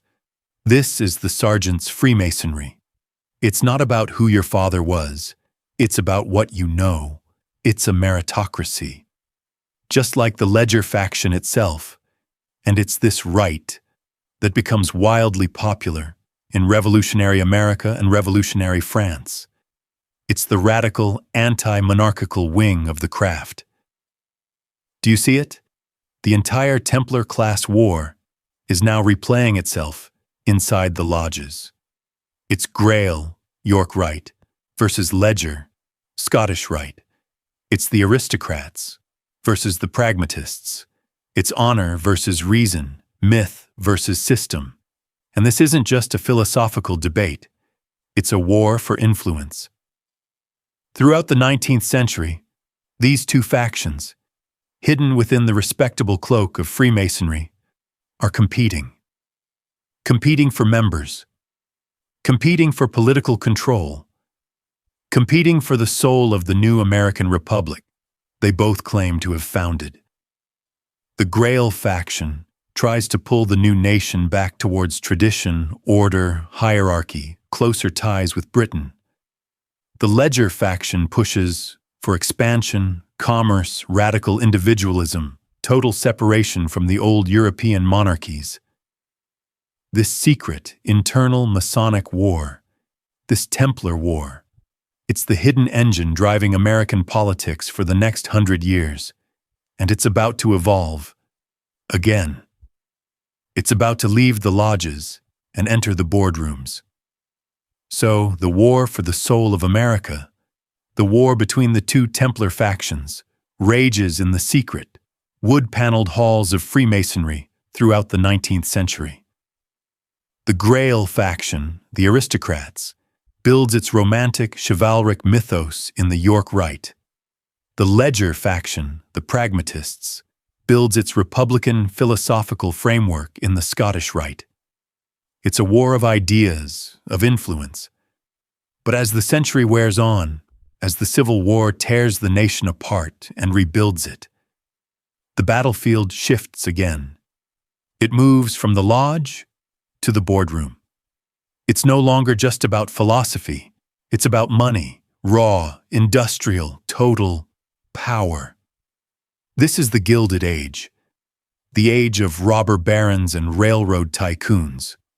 And this is the Templar class war, unleashed, the Grail faction, the aristocrats who fled to Scotland and then embedded themselves in the American establishment. Where are they now? They are old money. They are the establishment. The families of New York, Boston, and Philadelphia, the Boston Brahmins, the families whose names are on the universities, like Yale, and the banks, like J.P. Morgan. Their power is the same as it was in 1307. It's based on lineage, inheritance, social status, connections, and land. They don't build things, they finance them. They control the institutions. They sit on the boards of museums, of orchestras, of universities. They run the banks that lend money to the government. They believe in order, in stability, in tradition. And their power is secret. It's quiet. It's exercised in private clubs and secret societies, like Skull and Bones at Yale. This is the modern Grail faction. They are the keepers of the old order. And the Ledger faction, the sergeants, the pirates, the pragmatists who funded the revolution, where are they? They are the antithesis of old money. They are new money. They are the disruptors, the robber barons. They are the men who built industrial America. They are John D. Rockefeller, Standard Oil, Andrew Carnegie, Steel, Cornelius Vanderbilt, railroads. These men are not aristocrats. They were born commoners. They are the sergeants, all over again. They don't have lineage. They have ruthless efficiency. They don't have honor. They have ambition. They don't give a damn about tradition. They care about systems. Rockefeller didn't inherit the oil industry. He built a system, the ledger, so perfect, so brutal, that he crushed all competition. He created the trust. Carnegie didn't inherit steel. He perfected the process. These men are the operators, the builders, the capitalists, the pragmatists. They are the true descendants of the Ledger faction, and the Gilded Age is the war between them. The history books call it business competition. No, it was the Templar class war, fought with dollars instead of swords. The Grail faction, old money Wall Street, J.P. Morgan, despised these new industrialists.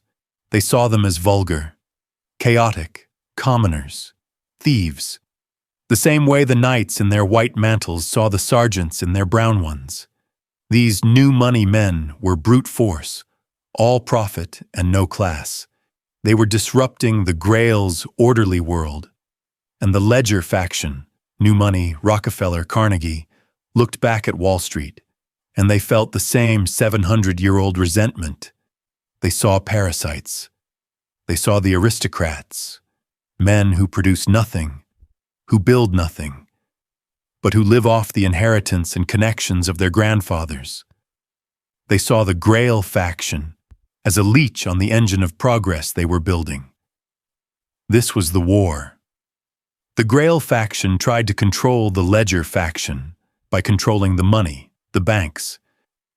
J.P. Morgan, the ultimate Grail banker, had to step in and force these warring industrialists to stabilize the system. He was imposing his order on their chaos. And the Ledger faction fought back by becoming so big that they bought the banks. They created systems so powerful, like Standard Oil, that they didn't need Wall Street. This is the true conflict that built modern America. It wasn't just business. It was the ancient, unresolved, ideological war between the two souls of the Templar Order. The Grail, fighting for legacy and order, and the Ledger, fighting for profit and systems. And this war, it didn't end. It just evolved into the 20th century, where it would take its final modern form. So the Great War of the Gilded Age, the old money aristocrats, Grail, versus the new money industrialists' ledger. It rages. It defines America. But what happens when the warriors get old? What happens when the new money becomes old money? This is the great irony, the great absorption. The ledger faction, the sergeants, the disruptors like Rockefeller and Carnegie, they win the financial war. Their systems are too brutal, too efficient. They become the new kings. But what do you do? Once you are the king, you've won. You have all the money. You have all the power. And suddenly, your entire mindset shifts. You are no longer the disruptor.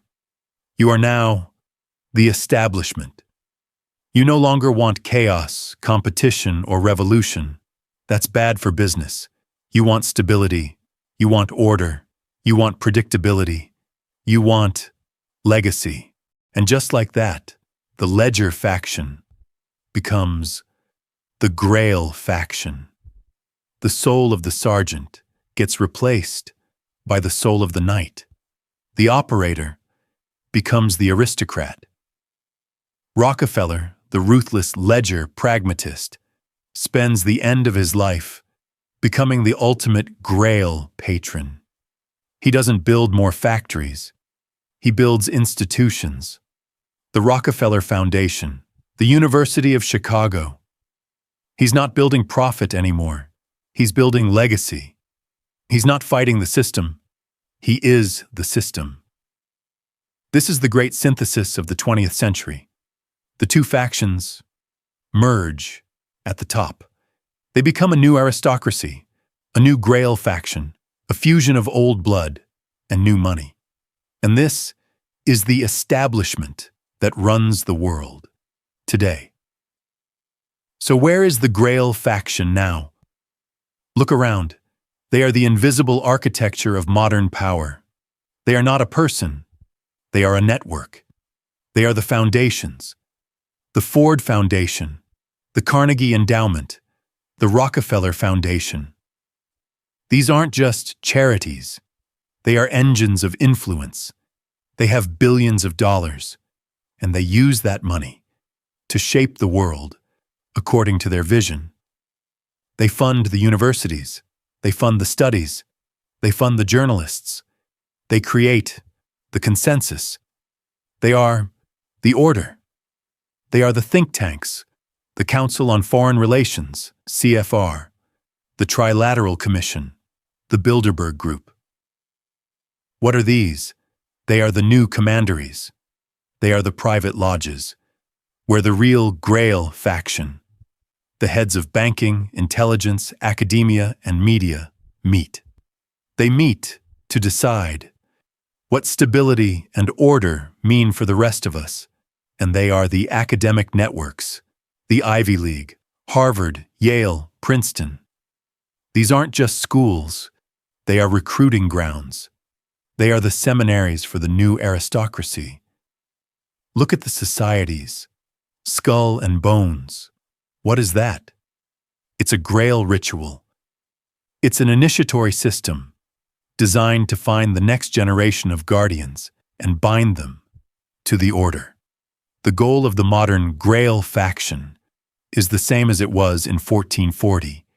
It is to preserve, to protect legacy, to maintain stability and order, to control the culture, to ensure that the right people, their people, the aristocracy of blood and money, remain in charge.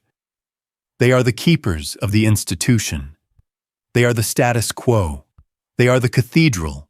But this merger, this absorption, it wasn't total. Because the true soul of the ledger faction, the ruthless, pragmatic, commoner soul of the sergeant, hates institutions. It hates old money. It hates being absorbed. And that soul, it also survived. It didn't merge. It stayed outside. It stayed offshore. But that merger, that comfortable, stable, old money victory, it was an illusion.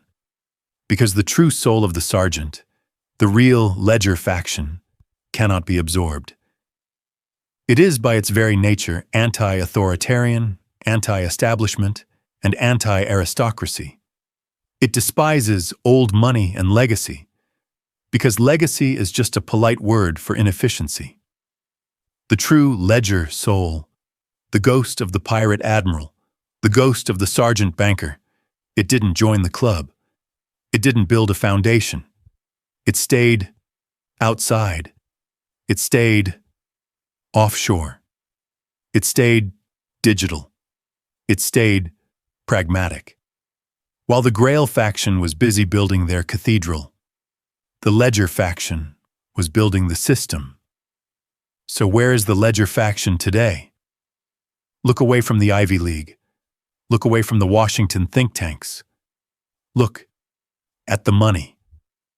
Look at the data. They are not in the institutions. They are the networks that bypass the institutions. They are the global offshore financial world. This is the direct descendant of the Pirate Republic. What is the Cayman Islands? What is Panama? What is a Swiss numbered account? It is Nassau. It is Tortuga. It's a sovereign jurisdiction, beholden to no king, designed for one purpose, to protect capital from the control of the establishment. It is the Sergeant's Republic, just with better lawyers. It's the ultimate ledger creation, a global financial shadow state. They are the private equity funds and the hedge funds, the Blackstones, the Bridgewaters of the world. These are not the Grail's old, slow, legacy banks, like Morgan Stanley, perhaps. These are ruthless, pragmatic, mathematical systems. They are the modern robber barons. They don't build institutions. They leverage them. They buy them, strip them for parts, fire the legacy aristocrats, optimize the system for pure profit, and then sell the husk. This is the sergeant's ethic, perfected. No honor, no loyalty, just the math, just the ledger. And most importantly, they are big tech, the ultimate disruptors, the new money, the tech billionaires, the real power of the 21st century. Think about them. Are they Grail or ledger? They are not old money. They were not born from blood. They were commoners, sergeants. They built something from nothing. They didn't join the club. They built a system so powerful, it broke the club. Their power isn't based on land or lineage. It's based on data, on efficiency, on profit, on disruption. They are the Ledger faction, reborn. They are the true heirs of the Grand Admiral. They are the modern operators. They don't care about tradition, the Grail's obsession. They want to break tradition. They don't care about honor. They care about data, the archive, the compass. It's not a map of the seas anymore. It's a map of you. This is the real war of the 21st century. It's still Templar versus Templar. It's Grail versus Ledger. It is the institutions versus the disruptors. It's old money, the Grail, trying to control the world through legacy, stability, regulation, and cultural consensus. The think tanks, the universities, the old banks, versus new money, the ledger, trying to break the world with technology, data, deregulation, and pure, chaotic, individualistic profit, the tech hubs, the offshore accounts, the crypto markets. It's the knight versus the sergeant, the aristocrat versus the operator, the myth versus the math. And this 700-year-old class war, this secret internal conflict, is still the hidden engine driving everything in our modern world. And so, we come to it. We've followed the two warring souls of the Templar Order for 700 years, from a burning pyre in Paris, across the oceans of the world, through the boardrooms of the Gilded Age, and into the digital server farm silence of the 21st century. The Grail faction, the aristocrats, built their institutions. The Ledger faction, the sergeants, built their systems. And now they both coexist. Two massive, invisible empires sharing the globe. We think we know what the great conflicts of our time are. We turn on the news. We scroll through our feeds. We get angry at the other side. We see a world tearing itself apart. We see left versus right. We see conservative versus liberal. We see nationalism versus globalism. We see red versus blue. We see borders and banks and cultural wars. We think that this is the battlefield. We are encouraged to think this. We are encouraged to pick a side, to dig in, to fight the enemy in the trenches of social media and at the ballot box. But what if all of it is just theater? What if it's a distraction, a puppet show staged with bright, angry colors, designed to keep us all busy, arguing over which puppet we like, while the real puppet masters, the ancient ones, are quietly, calmly, fighting a completely different war. A war above our heads? A war for the stage itself? Because the real conflict, the one that actually defines our future, the one that dictates the terms of our lives, it's not left versus right. That's their game. That's the public game, the one they let us play. The real war, the one that never ended, is the one that started in 1307. It's the 700-year-old class war. It is Grail versus Ledger. Think about it. Look at the real divide. It's not political, it's ideological. On one side, you have the Grail faction, the aristocrats, old money, the institutions, the cathedral. It's the people who believe power is inherited.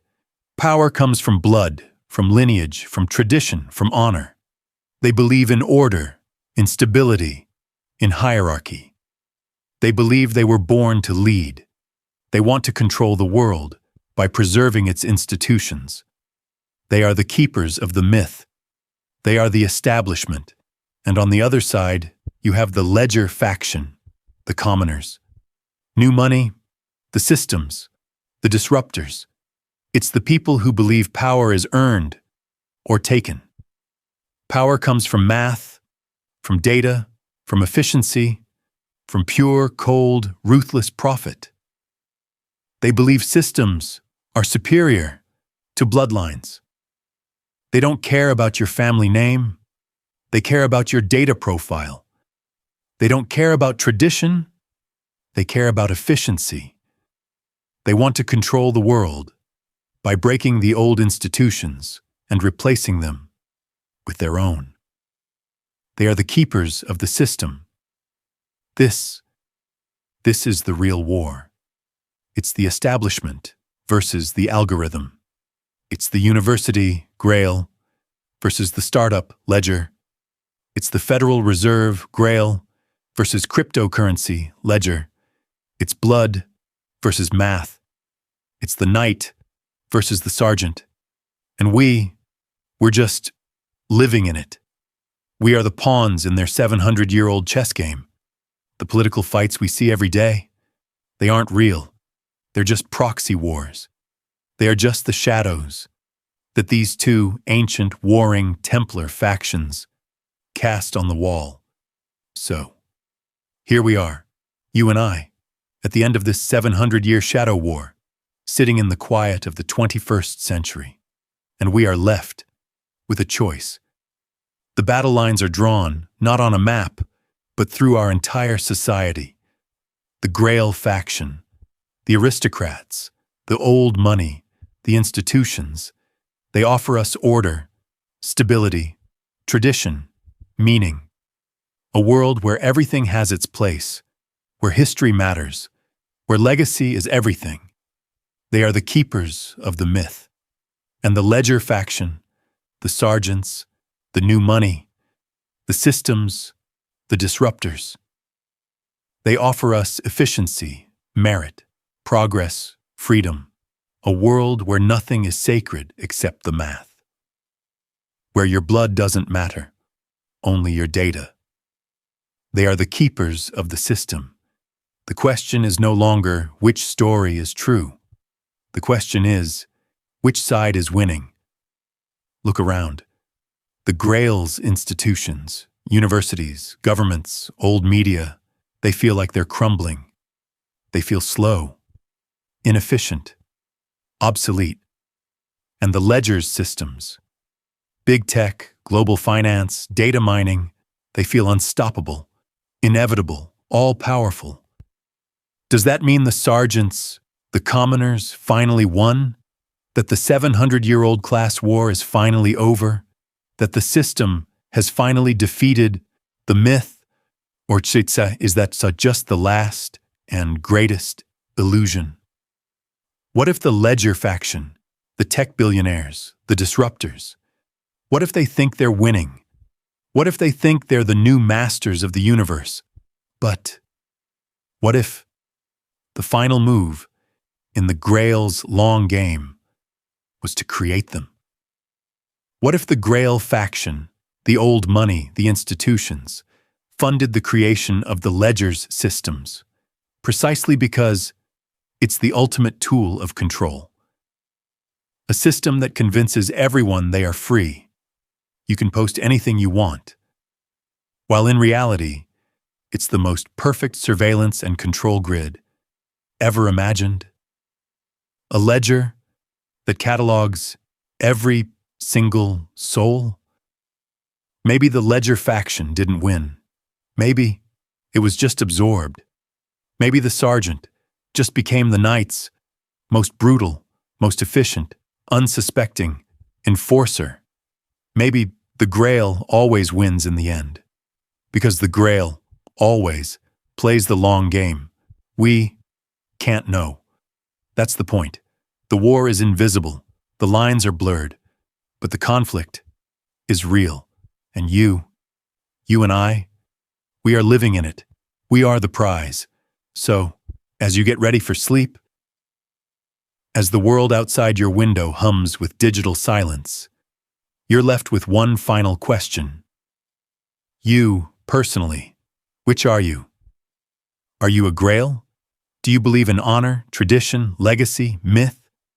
Do you believe that some things, blood, art, sacredness, are more important than profit? Are you a romantic? Or are you a ledger? Do you believe in math, in efficiency, in pure, cold, ruthless pragmatism? Do you believe that systems are what really changed the world? That data is the only truth? Are you a realist? The Templar War is still a war for your soul. Thank you for walking with me tonight, for stepping behind the curtain into the real engine room of history. If you believe that history is not just what we're told, but what we can find in the shadows, then I invite you to join our community here at Veiled History. Subscribe, share this story. It helps us keep digging. For now, let the questions settle. Let the two temples, the Grail and the Ledger, continue their silent, invisible war. Sleep well, and try to figure out which one you're really fighting for.